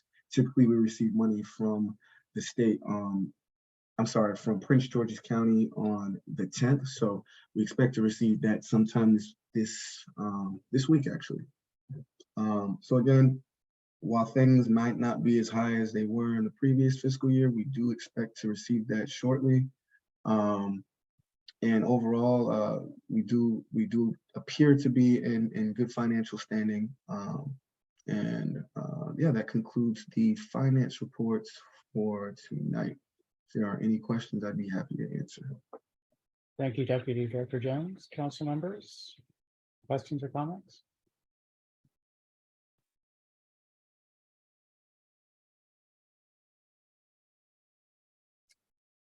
May I have a motion to adopt the finance report subject to audit?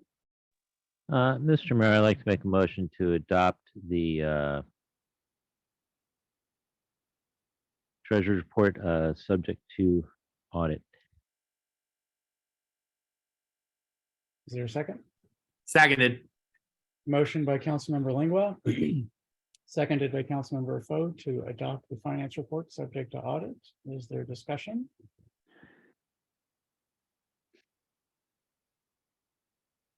Are there any public comments? Again, I don't see any members of the public, so I think not.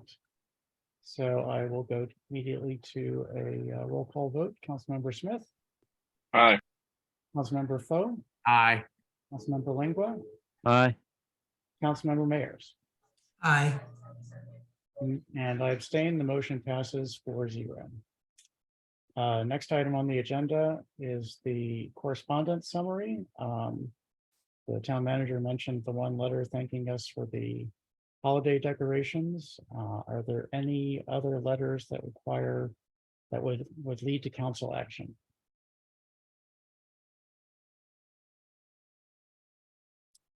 Seeing no indication, then let's move on to the fire department report. Did we receive a fire department report? I did not. We did not, sir. Okay. That brings us to council committee and board reports then. Start with Councilmember Smith, Ward 1.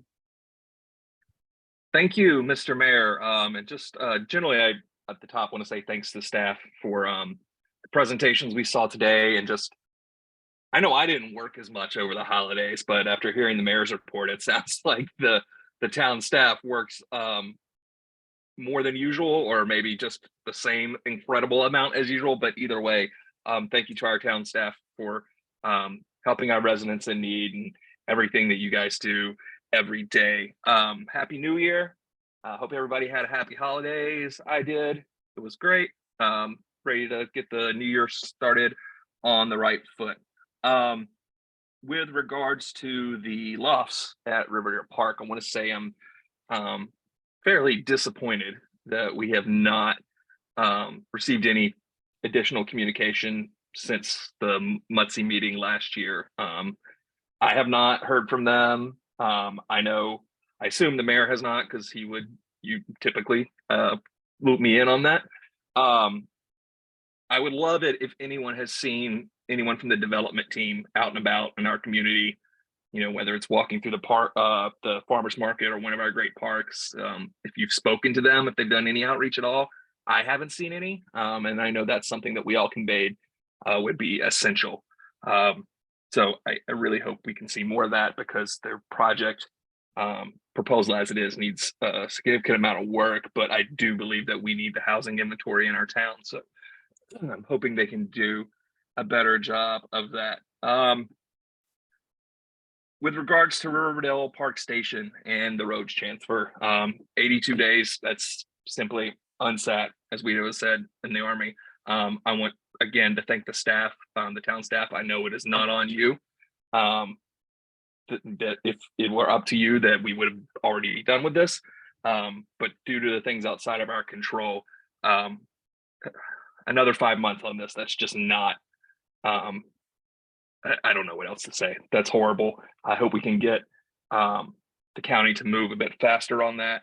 I will, in new business, introduce an item for us to send a letter. I will likely send my own note to Councilmember Olson, who has done a great job, unsurprisingly, since taking the oath and helping Riverdale Park residents. I know he was instrumental in getting some licensing for Manifest Bread expedited, so that they could open. Speaking of Manifest Bread, everybody go get their bread. I have not been able to get in there either when they've been open, so I'm looking forward to getting there and buying as much bread as my family can consume. I would love it if people in and around Riverdale Park started talking about how you just can't get Manifest Bread because every time you go, it's sold out because everybody's bought so much. So we should support local businesses like that. It brings more local businesses in and helps us grow our town. Also, this coming week, I'm very excited that we are getting a new governor. My good friend, Wes Moore, is going to be sworn in as governor in a little over, I can't remember what day it is. Yeah, 18th, next week. So yeah, a week away. I'm looking forward to being in Annapolis for the inauguration and in Baltimore for the ball. Hope to see some of you there. We're getting a good one in Wes. I've known him for nearly 15 years. Christ, I'm old. But he's a good man. He's going places and he's going to do great things from us. Lastly, we are coming up at the end of this month, I think just prior to our work session later, on the anniversary of the day that we lost my best friend, Mayor Ward, Kevin Scooter from Hyattsville. Was my best friend. We lost him way too soon, and I miss him every day. And to anybody who may be in crisis out there, I promise you, there's somebody that will miss you every day too. And I'm just keeping him in my thoughts, and I hope you all will too, as well as his family. And please know that if you are in a mental health crisis and need help, you can pick up any phone and dial 988. That's a new hotline, I guess you would call it, similar to 911 that has been established for any phone anywhere, 988, and you'll be connected to someone you can talk to. So I would encourage folks to keep that number on you, memorized, so you can use it, so you can tell somebody else to use it. Maybe one day you'll be in a council meeting and can say something about it. But yeah, that's very important, and love you, Scooter, miss you. And that's all I've got. Thank you, Mr. Mayor. Thank you, Councilmember Smith, and thank you for your mentioning of the new hotline. Very important, and took a lot of effort and a lot of years to get that to finally happen. Councilmember Foe, Ward 2. Very poignant thoughts, Councilmember Smith. I was going to open my ward report with a dialogue on mental health. January is a particularly difficult month in our household as well. I have my own struggles, but I can't say it better than you just did. So I appreciate that. Please, to all residents, anyone listening to this, to anyone on staff, to anybody on council, please seek help if you're having mental health issues. I have multiple times in my life. I'm not in the slightest embarrassed to talk about those struggles, because each one of those struggles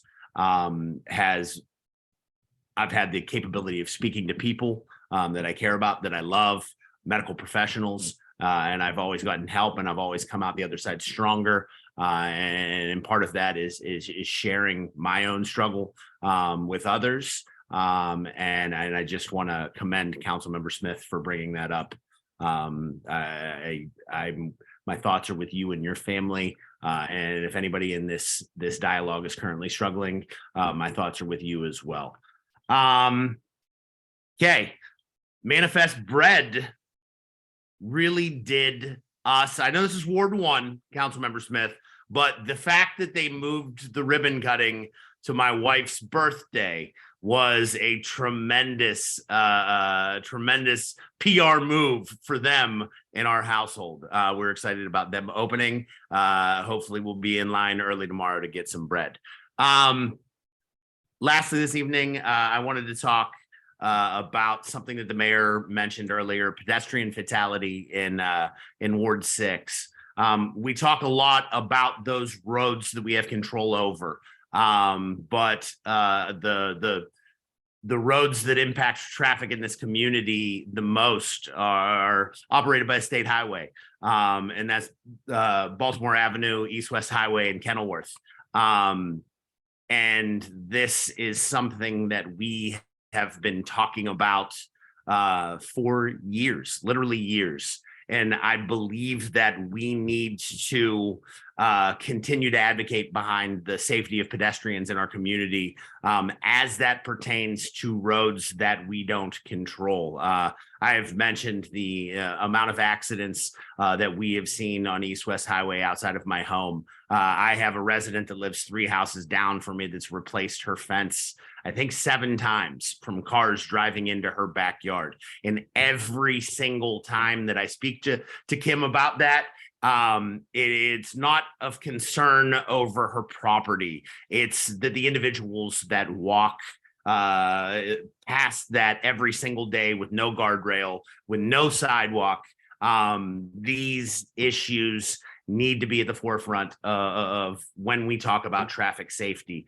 in this community. I do not want to see one more person injured, and we need to have a common dialogue that exists across this entire council. I'm not ready to bring anything up under new business yet. I want to talk to other members of council first, but we need to continuously look for places in our community where accidents are occurring frequently, where residents may be in danger, and we need to continue to advocate on behalf of safe passage through the streets of Riverdale Park.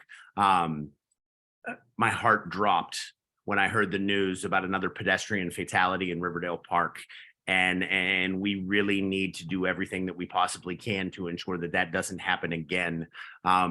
These are traumatic instances that tear at the fabric of our community and those individual families. And I don't want to have another story like that occur. People have been complaining for 6 years in my role as a council member, and I'm sure that Alan and David have heard that for a heck of a lot longer. I just want to be at the forefront of pushing people into recognizing what needs to be done in order to protect people as they come into our community and those people that live here as well. This is just another crushing blow that we need to look into, we need to have dialogues about, and we need to make changes in order to try and prevent them in the future. And with that, Mr. Mayor, I'll yield the rest of my time. Thank you. Thank you, Councilmember Foe. Councilmember Lingua, Ward 3. Thank you very much, Mr. Mayor. And can almost segue into that regarding that this coming next Monday, in recognition of Martin Luther King Jr.'s birthday, which falls actually on the 15th, being celebrated on, recognized on the 16th. Central Kenilworth Avenue Revitalization CDC will be involved in the events for the day of service. Anyone interested in participating can contact Tricia Parker at CCAR CDC for more information. I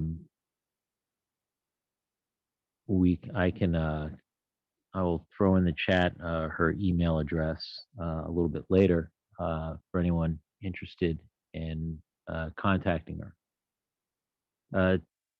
As a side note, CCAR CDC has reached out to SHA in the past regarding improvements along Kenilworth Avenue, especially the section south of East-West Highway, Maryland 410, regarding those median ways to both beautify them and also to deter folks crossing at the midpoint of the intersection or of the roadway, as opposed to at designated crosswalks. Suggestion would be to also talk with the CDC about involving other community stakeholders in that area, as well as involving with SHA and others to help address issues over at least in that part of town in regards to traffic safety.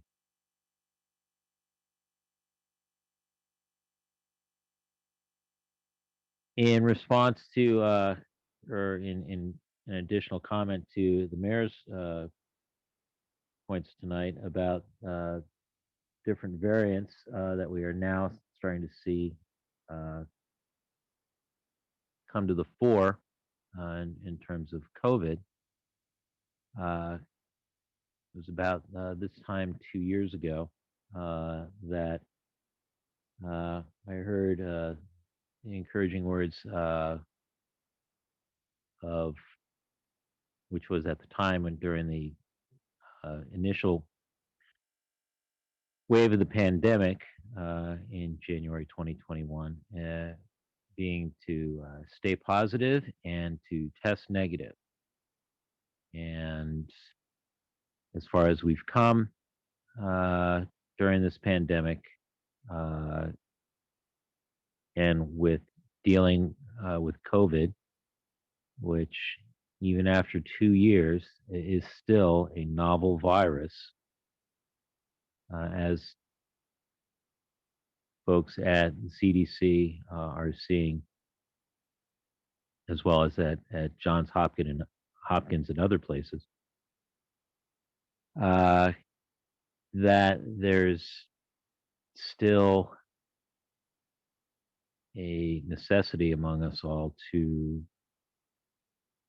stay vigilant, to get vaccinated. If you're going to be in a area at close quarters to others, and in a space that's not well ventilated, consider wearing a mask. As some of us have witnessed either personally or, through others.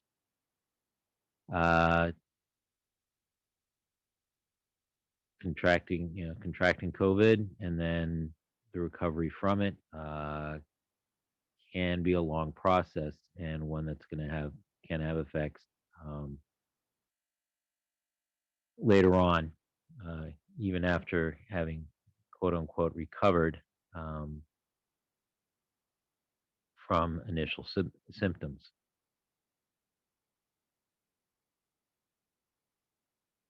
I think it's important for all of us to stay persistent, stay patient.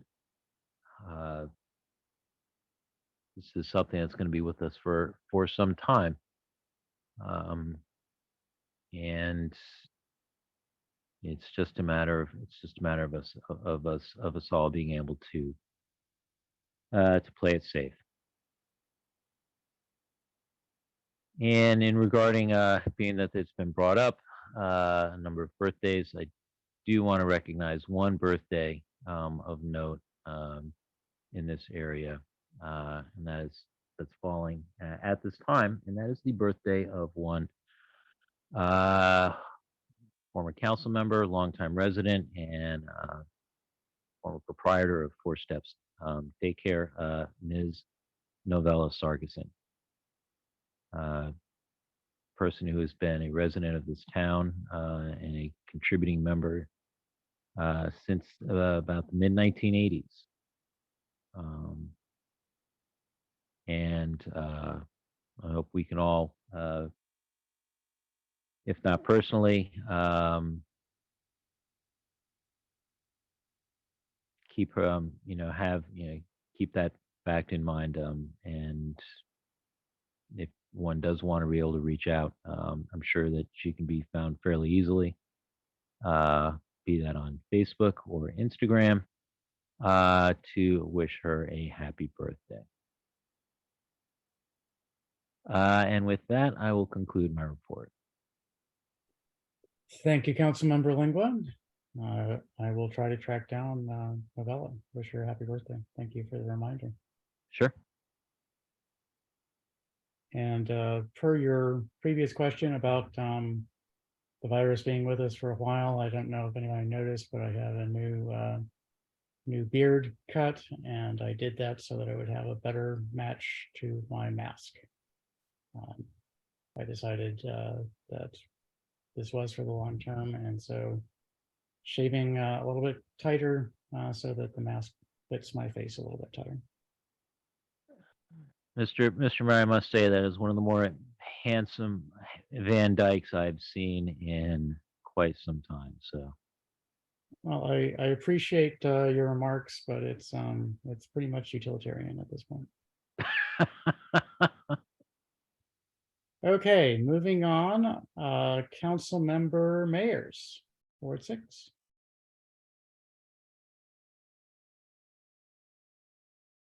Councilmember Mayers disappeared. That's unfortunate. Okay. Guess she lost connection. Okay, let's move on to public comments on non-agenda items and consent agenda items. Do we have any members of the public with comments? I don't see any. Okay, let's move on to the consent agenda. Consent agenda has no discussion or debate, but I do need a motion and a second to approve the consent agenda items, which are all minutes. so moved. Second. Motion from Councilmember Lingua, seconded by Councilmember Smith. Do a roll call vote immediately. There's no discussion, Councilmember Foe, by our rules. Councilmember Mayers just reached out to me that she's having technological issues. Thank you. So this isn't discussion on the motion. Very Sorry. good. Thank you for that information. Do a roll call vote. Councilmember Smith.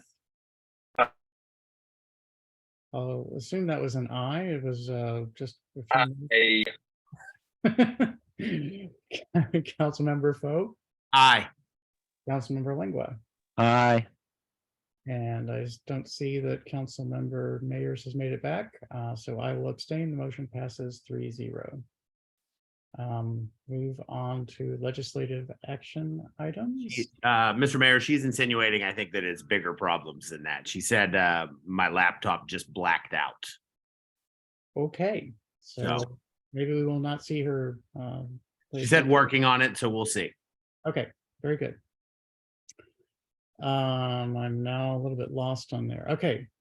The next 3 items are introductions. Again, we are not going to discuss these this evening, but we do have introductions of 3 ordinances. So may I please have an introduction for each one? Start with 2023-OR-01 regarding the 2023 town election. Mr. Mayor, Yes, I'm sorry, could you scroll back up so I can see the resolution over there? I'd like to introduce ordinance 2023-OR-01 regarding the town election. yes, you may. Would you like to provide a brief summary or? As I read earlier in the packet, we're required to pass this resolution for our to hold our scheduled election first Monday in May 1st. Democracy is good, voting's good, elections are good. We should be thankful that we have them, and I hope everyone will support this resolution. Thank you for that introduction, Councilman. Okay, let's move on. The next 2 are ward boundaries. There are 2 separate maps. We are introducing these as 2 separate ordinances. Of course, only one of them should be eventually adopted. So if you are in support of a particular map, then please feel free to introduce that ordinance. So go ahead. Would anyone like to introduce ordinance 2023-OR-02? If staff could scroll to show that particular map on the screen, then we would know which one it was. Mr. Mayor, if I may. Please. Actually, my hand's up for a point of clarification on the previous introduction. Yes. I would take it that's going to be for designating a polling place and hours of operation for the election that's going to be held on May 1st, 2023. That's correct. And also, it's going to be for designating the type of ballot that will be used for that election, and also for establishing the candidate filing deadline and the filing fees as well. That's correct. Okay. Just want to make sure I was clear on that. Very good. So now we are back to introduction of 2023-OR-02 regarding ward boundaries. The map for that particular ordinance is showing on the screen at this time. Would anyone like to introduce this ordinance?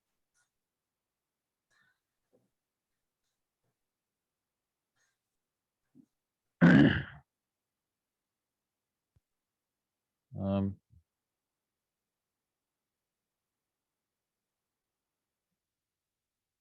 If no one wants to introduce it, then we can move on to the next ordinance.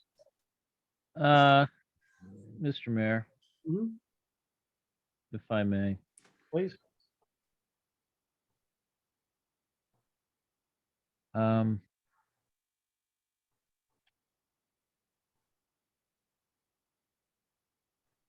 I would like to introduce ordinance 2023-OR-02, which is regarding ward boundaries.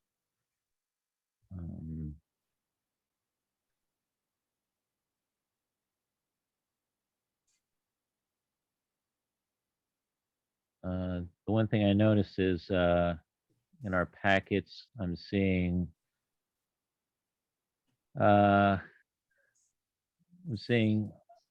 OR3. I'm not seeing OR2. But I would say that it's for the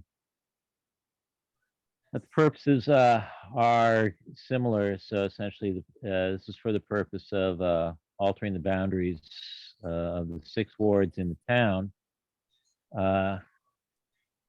which would be effective beginning with the town municipal election to be held on the first Monday in May of 2023. Again, that would be May 1st, 2023. And which would be providing for the continuation in office of current council members in the wards from which they were elected until a certain time, and providing for the repeal of current ward boundaries as of a certain date, and they would also be relating to the revision of ward boundaries in general in the town. Thank you for that introduction, Councilmember Lingua. Let's move on to introduction of 2023-OR-03. This is a very different map. The colors are the same, but the shapes are very different in general. Would anyone like to introduce ordinance 2023-OR-03 regarding ward boundaries? Could you go to the top of this, Mr. Mayor? I will. All right, thank you very much. I would like to introduce, I had it up and I lost it. Hold on just a second. 2023-OR-03 regarding boundaries within the town of Riverdale Park. Thank you, Councilmember Foe. I believe that the explanatory summary is the same as for the previous ordinance, so we can save a little bit of time and skip it. But very different maps. And just as a brief remark, if I have the indulgence of the council, it was my intent to not give numbers to these wards and have the council do that, but the town attorney twisted my arm and asked that I assign some starting point numbering, but of course the council can adjust them if they see fit to do so. So just wanted to present that. Okay, let's move on the agenda to ordinance 2022-OR-07 regarding property maintenance code modifications. Unless council requires explanatory text, and we have been discussing this for a while, may I please have a motion to adopt?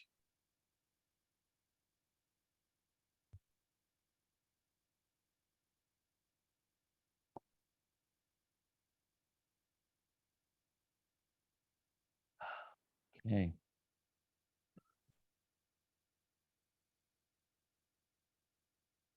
Is anyone going to? Mr. Mayor, Yes. like to make a motion to adopt ordinance 2022-OR-07 regarding property maintenance code modifications. We discussed these at length in this body. I think we're all familiar with them.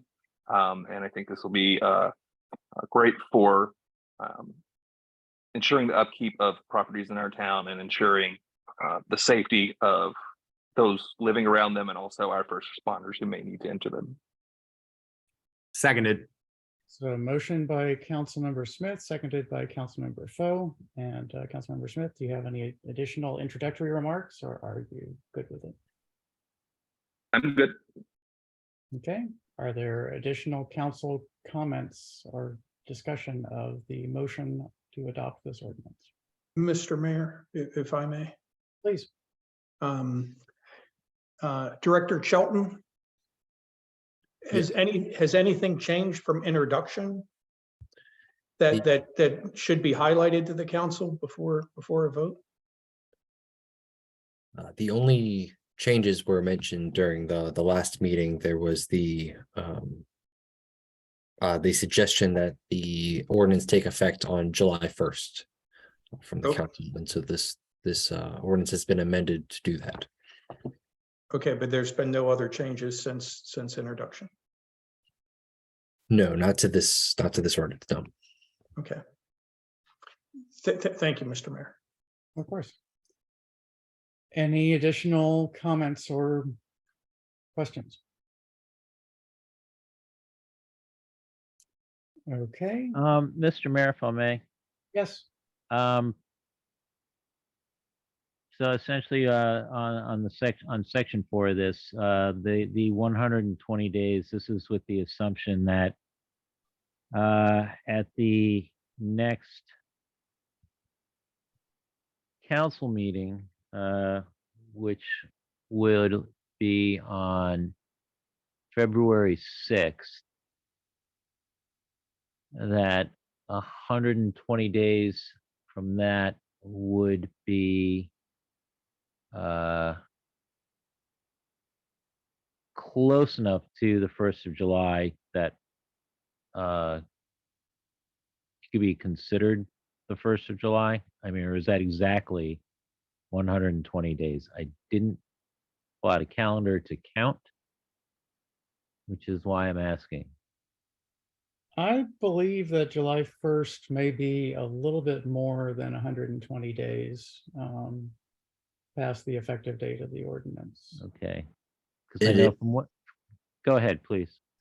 Yes, so there are two ordinances attached. One was the original as introduced, and that still has the 120 days. The new as amended strikes the 120 days and replaces that with July 1, 2023.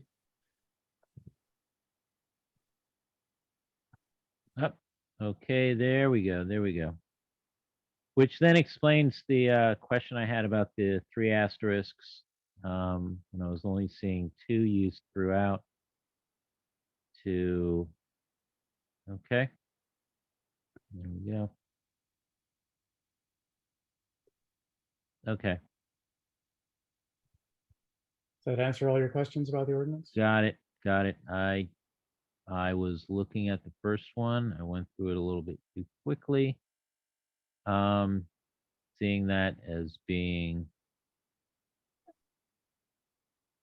okay. No, that was just it. Great. Thank you. Okay, is there any additional discussion of the ordinance? Just I would my thanks and appreciation to staff for pulling this all together and going through the process of working with the town attorney and getting this set up. I have a feeling we're going to find that in the future that what the structure that was set up here in order essentially addressing bamboo, that there are facets of this that will probably be reviewing and seeing how it can be employed when it comes to residents who want to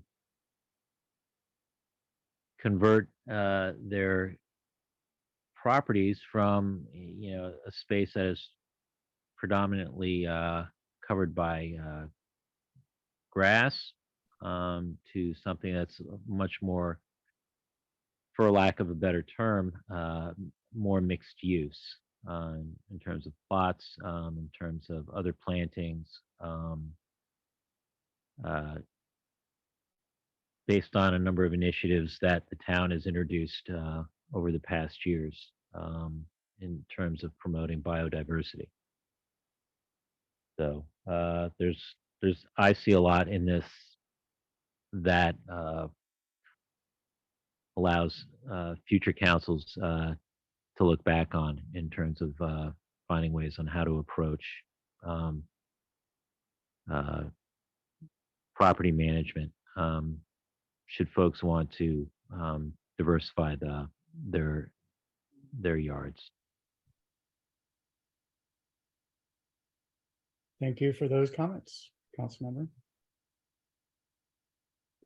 Any additional discussion of the motion to adopt ordinance 2022-OR-07? Okay, I'll do a roll call vote. Councilmember Smith, Aye. Councilmember Foe, Aye. Councilmember Lingua, Aye. Councilmember Mayers. Aye. And I abstain. The motion passes 4-0. Let's move on to legislative action item number 5, motion to adopt ordinance 2022-OR-08 regarding vacant property registration. Why don't we let staff have a statement of any changes that have occurred since introduction on this before I go for the motion? Thank you, Mr. Mayor. There were two adjustments to this ordinance since introduction. One was mentioned at the last meeting. There was an extra E in the word 12. I believe that was on line around 260 from the original introduced ordinance. That has been corrected. Additionally, this ordinance was also amended to take effect on July 1st to better align with both our existing licensing and permitting programs, as well as to provide staff with more time to speak with and provide more time to do outreach and speak with the vacant property owners in town and inform them of the program and help them with compliance. Okay, thank you for that report. May I please have a motion to adopt ordinance 2022-OR-08? So moved. Second. Motion by Councilmember Foe, seconded by Councilmember Lingua to adopt ordinance 2022-OR-08. Is there discussion of this ordinance, this motion?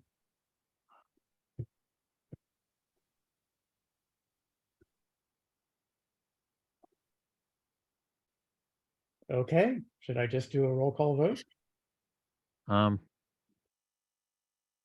I would just say this again, my thanks and appreciation to staff for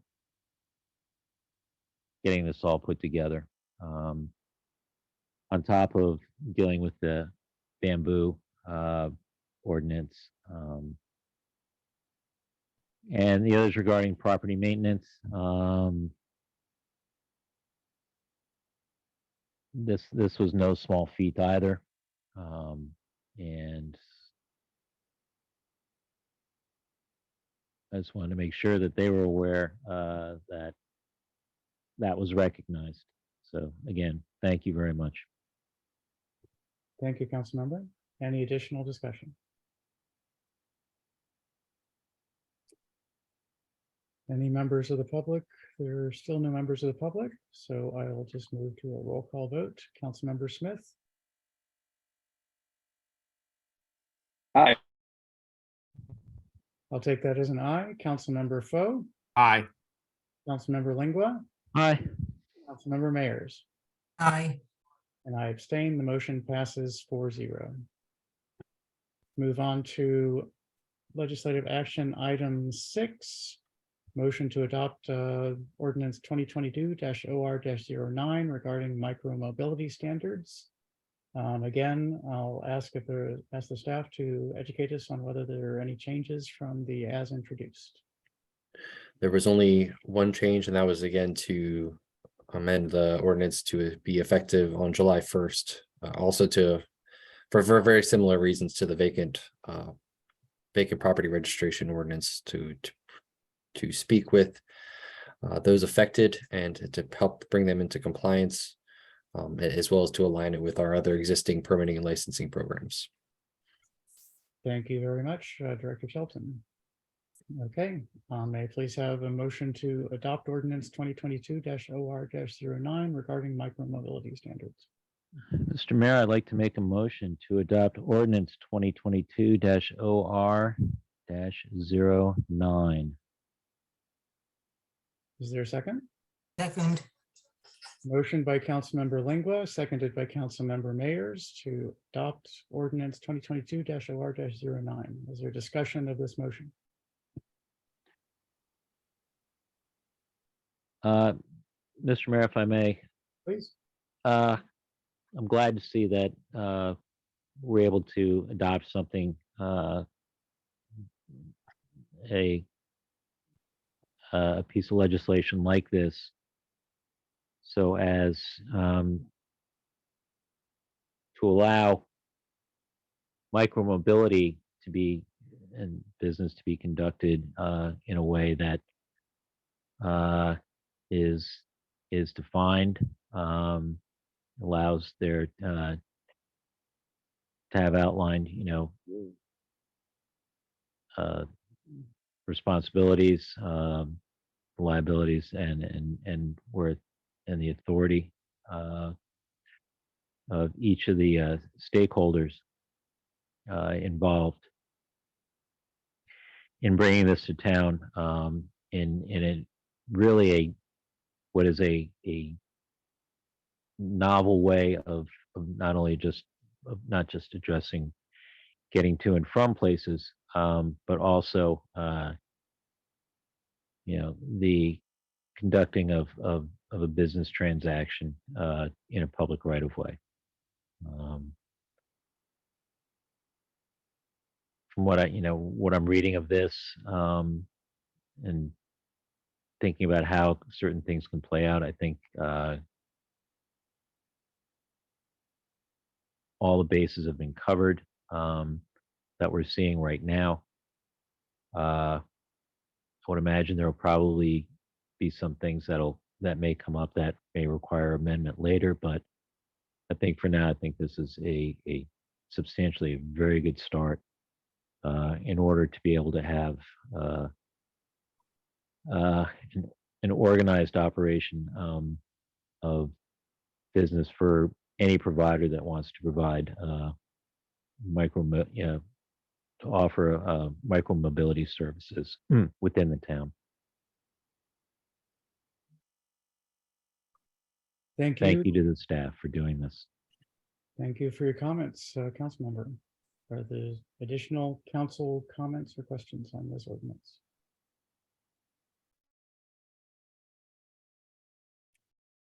I'll just say I'm really excited to see this coming in. We've had a little bit of wildcat micromobility going on in the town, and I think it's going to be good to have a little bit more regulation, and I hope we see more people moving in and providing these services. Looking forward to it. Okay, if there are no additional comments, I'll do a roll call vote. Councilmember Smith, Aye. Councilmember Foe, Aye. Councilmember Lingua, Aye. Councilmember Mayers, aye, and I abstain. The motion passes 4-0. This brings us to unfinished business. Unfinished business item number 1, motion to adopt ordinance 2022-OR-11 regarding permit parking. There are a decent number, I know personally that there are a decent number of clarifying changes, so I'll ask staff to please lead us through those changes. Good evening, Mayor Thompson and members of the council. Ordinance 2022-OR-11 is the culmination of 8 mayor and council meetings, 3 virtual community meetings, and a public hearing. We introduced this legislation on December 20th, and since that time, the mayor has used his eagle eyes with legislation to identify a few things that needed clarification. Again, this ordinance creates a framework, so there's some flexibility built in, so as the town changes, this legislation should be able to grow with the town. Specifically on line 165 and 168, there was a change from bears evidence to readily verifiable.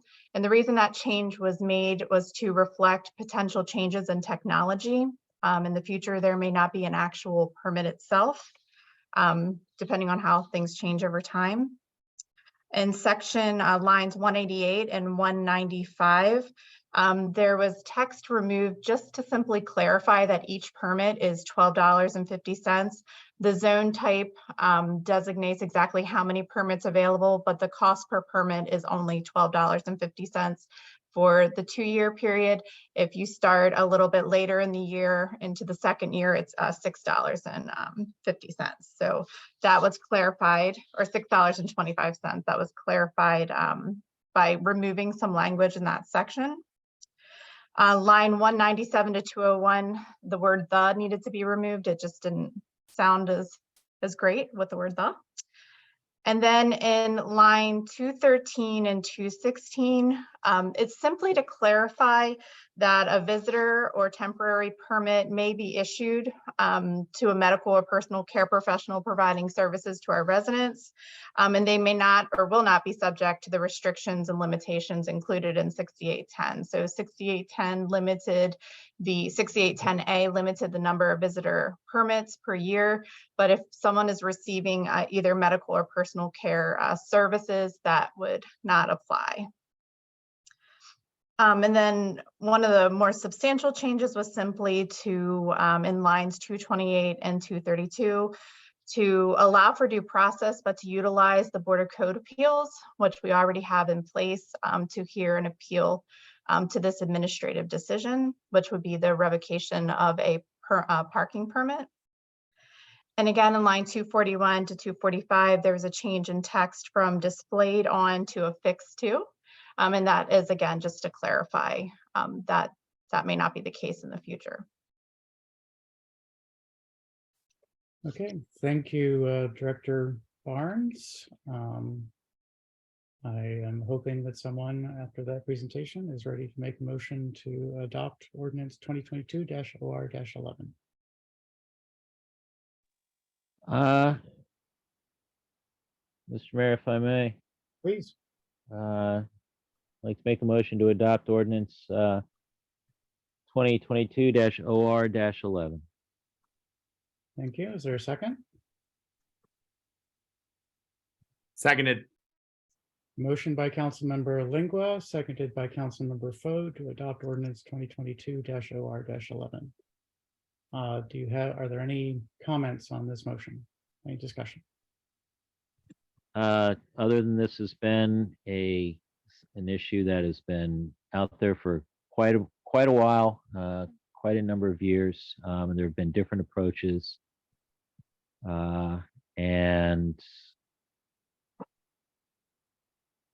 I think, this approach right now with how it's been addressed and brought before the community to comment on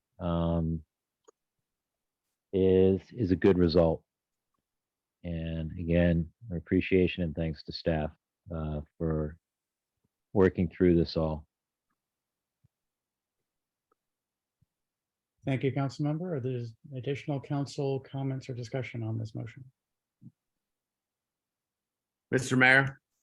Councilmember Foe, please speak. Yeah, no, I feel like I'm being outshined in compliments to staff this evening. I think for anybody that pays attention to what goes on in this town, it is immediately apparent. And one of the first things that was ever apparent to me when I ran for office and got to represent this town was how remarkable our staff was and continues to be to this day. So just reiterating the words of everyone tonight, you guys are awesome and your work is appreciated. Thank you. Thank you, Councilmember Foe. There additional discussion of the motion to adopt ordinance 2022-OR-11.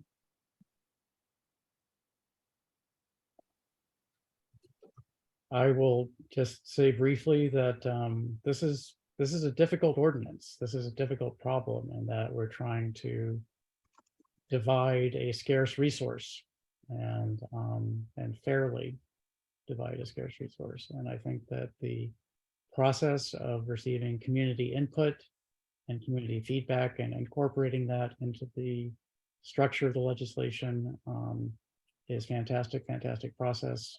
And I would join my colleagues on the council in thanking the staff for the immense amount of hard work and reaching out to the community, getting the feedback and incorporating that into this final piece of legislation. And with that, and a scan of attendees to see if there are any members of the public, which there are not, I will move immediately to a roll call vote. Councilmember Smith. Aye. Councilmember Foe. Aye. Councilmember Lingua. Aye. Councilmember Mayers. Aye. And I abstain. The motion passes 4-0. Moving on to the companion legislation, resolution 2023-R-01. We have a brief discussion or brief presentation from staff on this resolution. Certainly. As Mayor Thompson had reminded everyone, this is the piece of companion legislation that goes with the ordinance. And this legislation establishes the parking zones. And so these are the same zones that existed prior to the adoption and effective date of this ordinance. The only change is the designation of the zone type. So the zone number, as well as the designation of residential, industrial, or commercial. And the major change, of course, is in the Madison Hill community.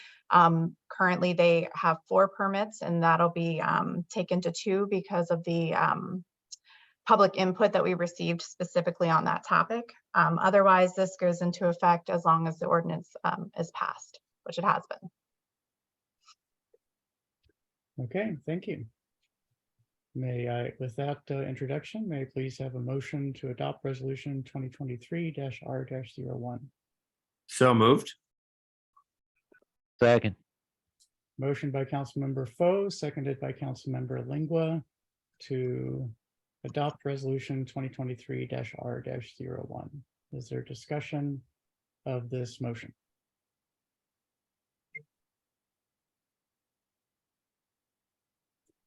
Can staff please scroll down just so we can see the list of zones?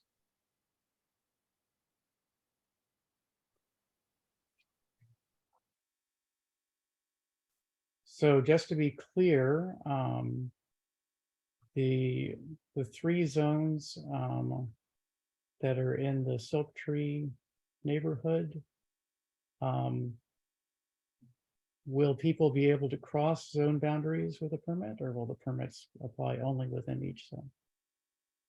The permits will only apply within each zone. So the zone types, this is changing obviously from a one size fits all. So we'll have to work the process out to be sure we have separate permits and things of that nature for each zone. Okay. Yep. Okay, just wanted to clarify that. Is there any more discussion? Hearing none, I'll do a roll call vote. Councilmember Smith, Councilmember Foe, Aye. Councilmember Lingua, Aye. Councilmember Mayers. Aye. And I abstain. The motion passes 4-0. To new business, we have one item of new business on the agenda, and then I understand there may be something from a council member. This is, I need a motion to adopt resolution 2023-R-02 regarding appointment of Board of Code Appeals members. I'll just very briefly state that their terms have expired and all members have expressed willingness to continue serving. So I hope we can pass this resolution to reappoint all the current members. With that, may I please have a motion to adopt resolution 2023-R-02? So moved. Second. Motion by Councilmember Foe, seconded by Councilmember Lingua. Is there any discussion of this motion?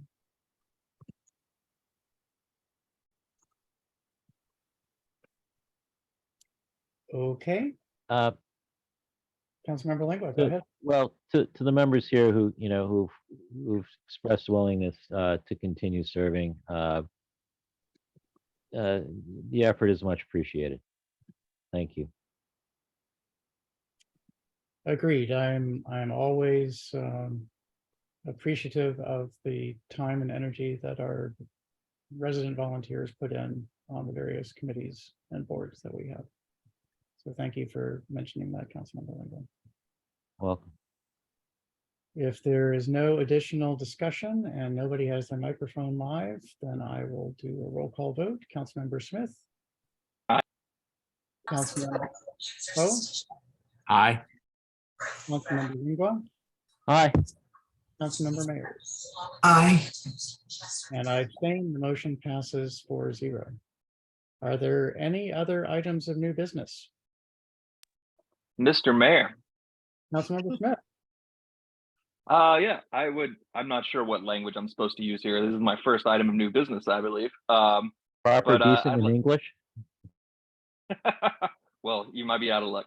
I would like to, for us to discuss sending a letter to our, county council member, Councilmember Olson, regarding the, easements in Riverdale Park Station and getting those expedited because, waiting until May is just not, that's not going to work for us. It's not going to work for, the safety of our town and particularly the residents of RPS. Okay, so perhaps you would want to make a motion along the lines of a motion to direct the mayor to send a letter addressed to our county council representatives, since we do have the two at-large representatives as well, with carbon copies to the other members of the county council, requesting that the county council take whatever actions they might be able to in order to expedite the review of the changes in plats that are currently with the county in order to address pressing public safety issues. How's that sound? So moved. Can I do that? You can just say so moved. There we go. I know I wasn't taking notes. Seconded. Motion has been made and seconded to send a letter with some defined content to our county council representatives, entire county council, and requesting that processing be expedited. Is there any discussion of this motion? Mr. Mayor, Yes. I would just reiterate my comments from earlier. It is literally a life or death situation there. We've had too many close calls of people getting hit by cars, nearly running over children. Cases where if the person on a bike was a little bit smaller, had been in the intersection a little bit sooner, if the person driving had, pressed their gas half a second sooner, we'd have a much more dire conversation about it. We can't continue to put the safety of our town residents and those who visit our town at risk. And we can't do anything about it until we helm the roads. So we really need to get this done, get these roads under town jurisdiction so we can improve the safety there. Couldn't have said it better myself. I appreciate your remarks. Agreed. Any additional discussion of the motion? Okay, I'll do a roll call vote. There are no members of the public present. Councilmember Smith. Aye. I knew you were going to vote that way. Councilmember Foe. Aye. Councilmember Lingua. Aye. Councilmember Mayers. Aye. And I abstain. The motion passes 4-0. Are there any additional items of new business? Mr. Mayor, Councilmember Smith. I would like to discuss a similar motion or move to direct the mayor to draft a letter to our state delegation regarding the schedule of the MARC train over the next 5 years, give or take. In Ward 1 alone, we will be getting around 1,000 new units and all of the people and commuters that come with that. And I would point out that this is those developments are designated as transit-oriented developments, and the schedule as it exists now simply can't support that. I know there are issues with CSX with that running more trains, but the fact is there are limited service trains that get right through our town and stop in College Park. And it would seem to me that adding 2 minutes to the schedule either way wouldn't be too much of a problem. I recently started commuting back in downtown after a long absence, and looked into going back to taking the MARC train rather than driving, and noticed that the schedule's even less workable than it was the last time I took it due to changes. Like I cannot drop my son off at school and take the train in the morning, which doesn't seem like it would be such a hard thing to do. So particularly with a more transit friendly administration coming in to the governor's mansion, I think it would be great if our state delegation could take some action to try to get us some more trains and move our people back and forth to work. Okay, may I suggest that we should not just send it to the our legislative representatives, but also to the governor? Since there may be Absolutely. executive branch actions that don't require legislation to increase. And I think those might have been raised with the governor previously, but the governor-elect, but it would be great for him to hear from it on town letterhead. okay, and I also would presume that you would like this letter to be delayed until after the inauguration of the new governor. Is that correct? That would be fantastic, Mr. Mayor. Okay, I think that the legislature will still have some time to make things happen, even if we're maybe a week or so into the session. So we will draft that to arrive early in the term of the governor-elect after his inauguration. And other than that, well, I would suggest a motion of just direct the mayor to send a letter expressing the town council's, excuse me, let me back up. Direct the mayor to write a letter to the 22nd District State Delegation and the Governor of Maryland to be sent no sooner than January 20th, 2023, requesting additional CSX service to the Riverdale Park train station. So moved, Mr. Mayor, with the substitution of Mark for CSX. Thank you. Thank you. And thank you, Mr. Mayor, for the thorough assistance. Seconded. So we have a motion and second to direct myself to send a letter requesting additional MARC train service in for Riverdale Park. Mr. Mayor, Yes. just one, I don't know if I need to make a new motion, but I think it would be beneficial if it is explicitly pointed out in that letter that there are limited service trains, and we're understanding the problems with CSX on the track. That, you know, we understand there are issues beyond the state's control, even with the CSX tracks, but we're just asking for those limited service trains to stop where they're already going through. Yeah, I thought that was a detail that didn't need to be in the motion, but could come out in discussion. So I was about to ask. Oh, okay, no problem. Whether you wanted me to focus on that particular topic, that, you know, at the very least, just getting those trains which used to stop again would be an increase, but we would like to see even more than that. All of that sounds great. Thank you, Mr. Mayor. And I would definitely, you know, from the earlier discussion, point out that we expect to have an increase in a transit-oriented population over the years ahead, and we know that this will undoubtedly take some time to phase in. So we'd appreciate the beginning motion on that immediately. Beginning to take action. Yeah, I think getting those limited service ones to start including Riverdale Park is the first go-to. I mean, that can almost be done almost immediately. Okay. I don't intend to vote on this, but just for the record, I do have a mild conflict of interest here in that I own perhaps 50 shares of CSX stock that I inherited from my grandmother. And I have used this stock, and my spouse has used this stock only for good, in that we sometimes call up the vice president in charge of stockholder relations to ask them to do things that we would like to see them do with the passenger service. So But I wanted to reveal that conflict of interest, just in the interest of being open.